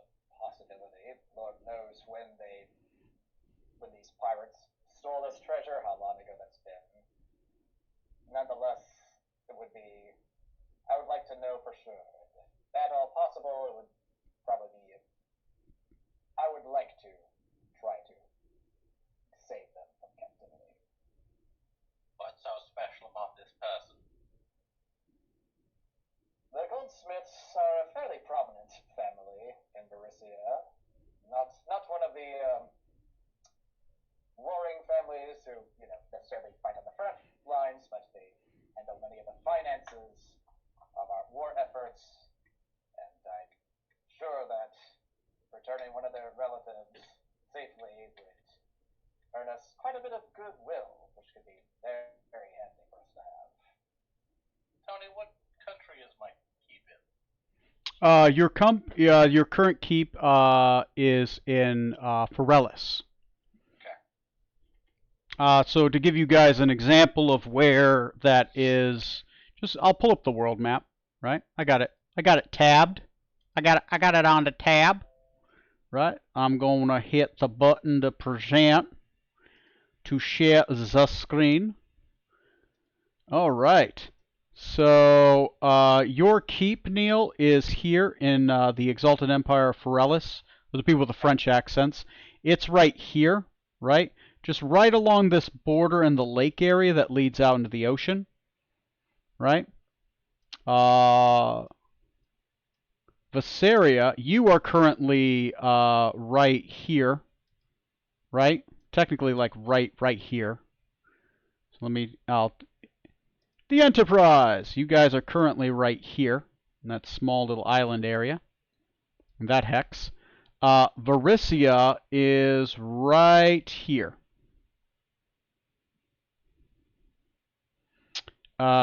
You believe the Goldsmith family, from his explanation, is right about this area, right?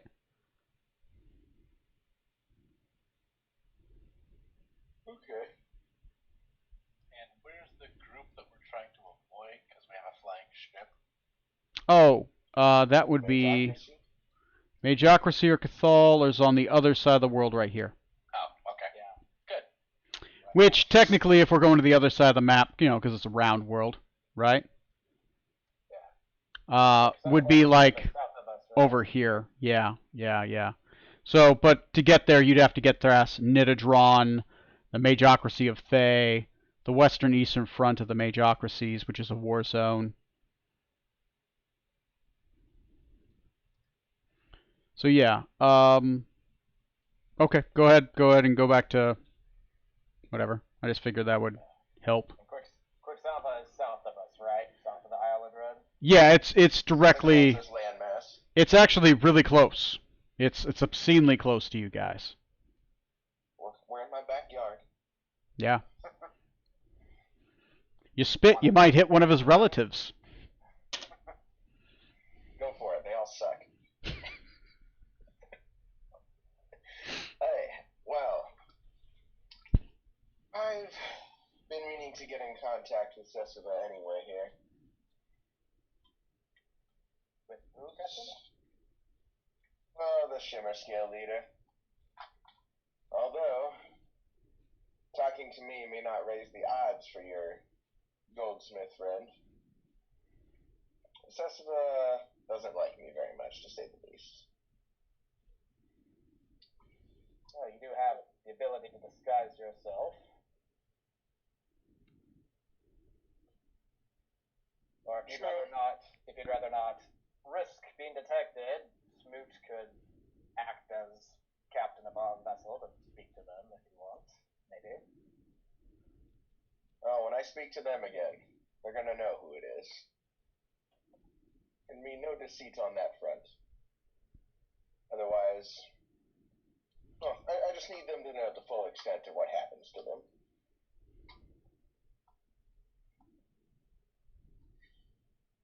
Well, Smoot, would you like to sail off for your keep still, or we can make a stop off here in Quaxava, seeing as we are on this side of the world? Might as well make a stop while we're here. All right. If I may suggest we don't divvy up the ransom gold just yet, if we can pull this off, obviously without paying the ransom, that would be preferable. But maybe just as a precaution, keep that set aside.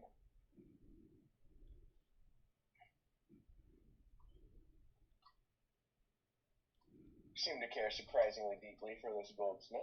All right, for now.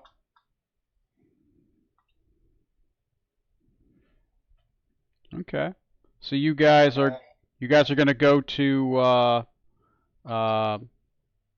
Quicksava, to where the Shimmerscale family port is, right? That's your plan then? Yep, looks that way. Okay. All right. That's cool. Okay, first thing, you guys long rest, right? Yeah, Please. Oh yeah. You all level to 11. Ooh. Hell yeah. You guys were 75% of the way there. You guys took care of this one. That's your 25% that you needed. Hell yeah. Okay. All right. Neil, how tired you feeling? I'm starting to fade. Okay. We might just end it here with that. That's a good spot. Yeah, it's a decent spot. I figure if we jump in anything else, it's going to take us up to or past 12. So my assumption is you guys are going to head to that port town, and you're going to find a way to either rescue her or negotiate the ransom, right? That's what I should prepare for next game? Yeah. Yes. Okay. Yeah, I can definitely do that. All right. Now that you guys are level 11, crazy shit's going to happen. Great. Yeah, it means the Yeah, CR... will get easier, right? level 11's actually the tier where I got to bump shit up, right? Oh, good. I'm glad we killed these assholes first, then. Well, they would have stayed the same. I don't, once again, I don't scale the adventures. You could go after a 3rd level adventure as an 11th level character. You just don't know if there's actually a dragon in the cave or not. That's the fun of it. Like you guys as 9th level characters went after a CR 16 adventure, right? That happens. Yeah. You took Oh, on by the... way, did Yeah. we find out what that wailing sound in the cove was? Was that another trap, or... As you start to put together pieces, there are spells that create images, right? Images and sound. There's a 3rd level spell that does it. And it lasts, right? Magic Mouth. So Okay. they probably were using Magic Mouth, which means more than likely they have Magic Mouth in one of those books. I have improved Divine Smite. Ooh, that means you do a D8 on every melee attack. Correct. Let me see. Third attack.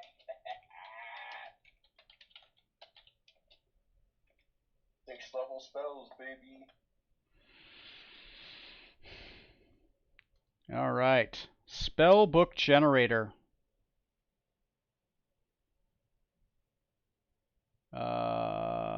Let me see. This is going to be a wizard.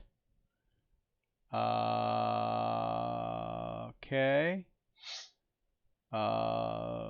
Okay, and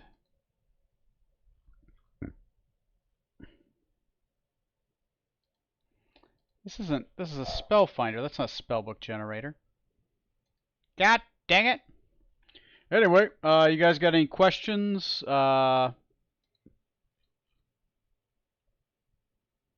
Thoughts?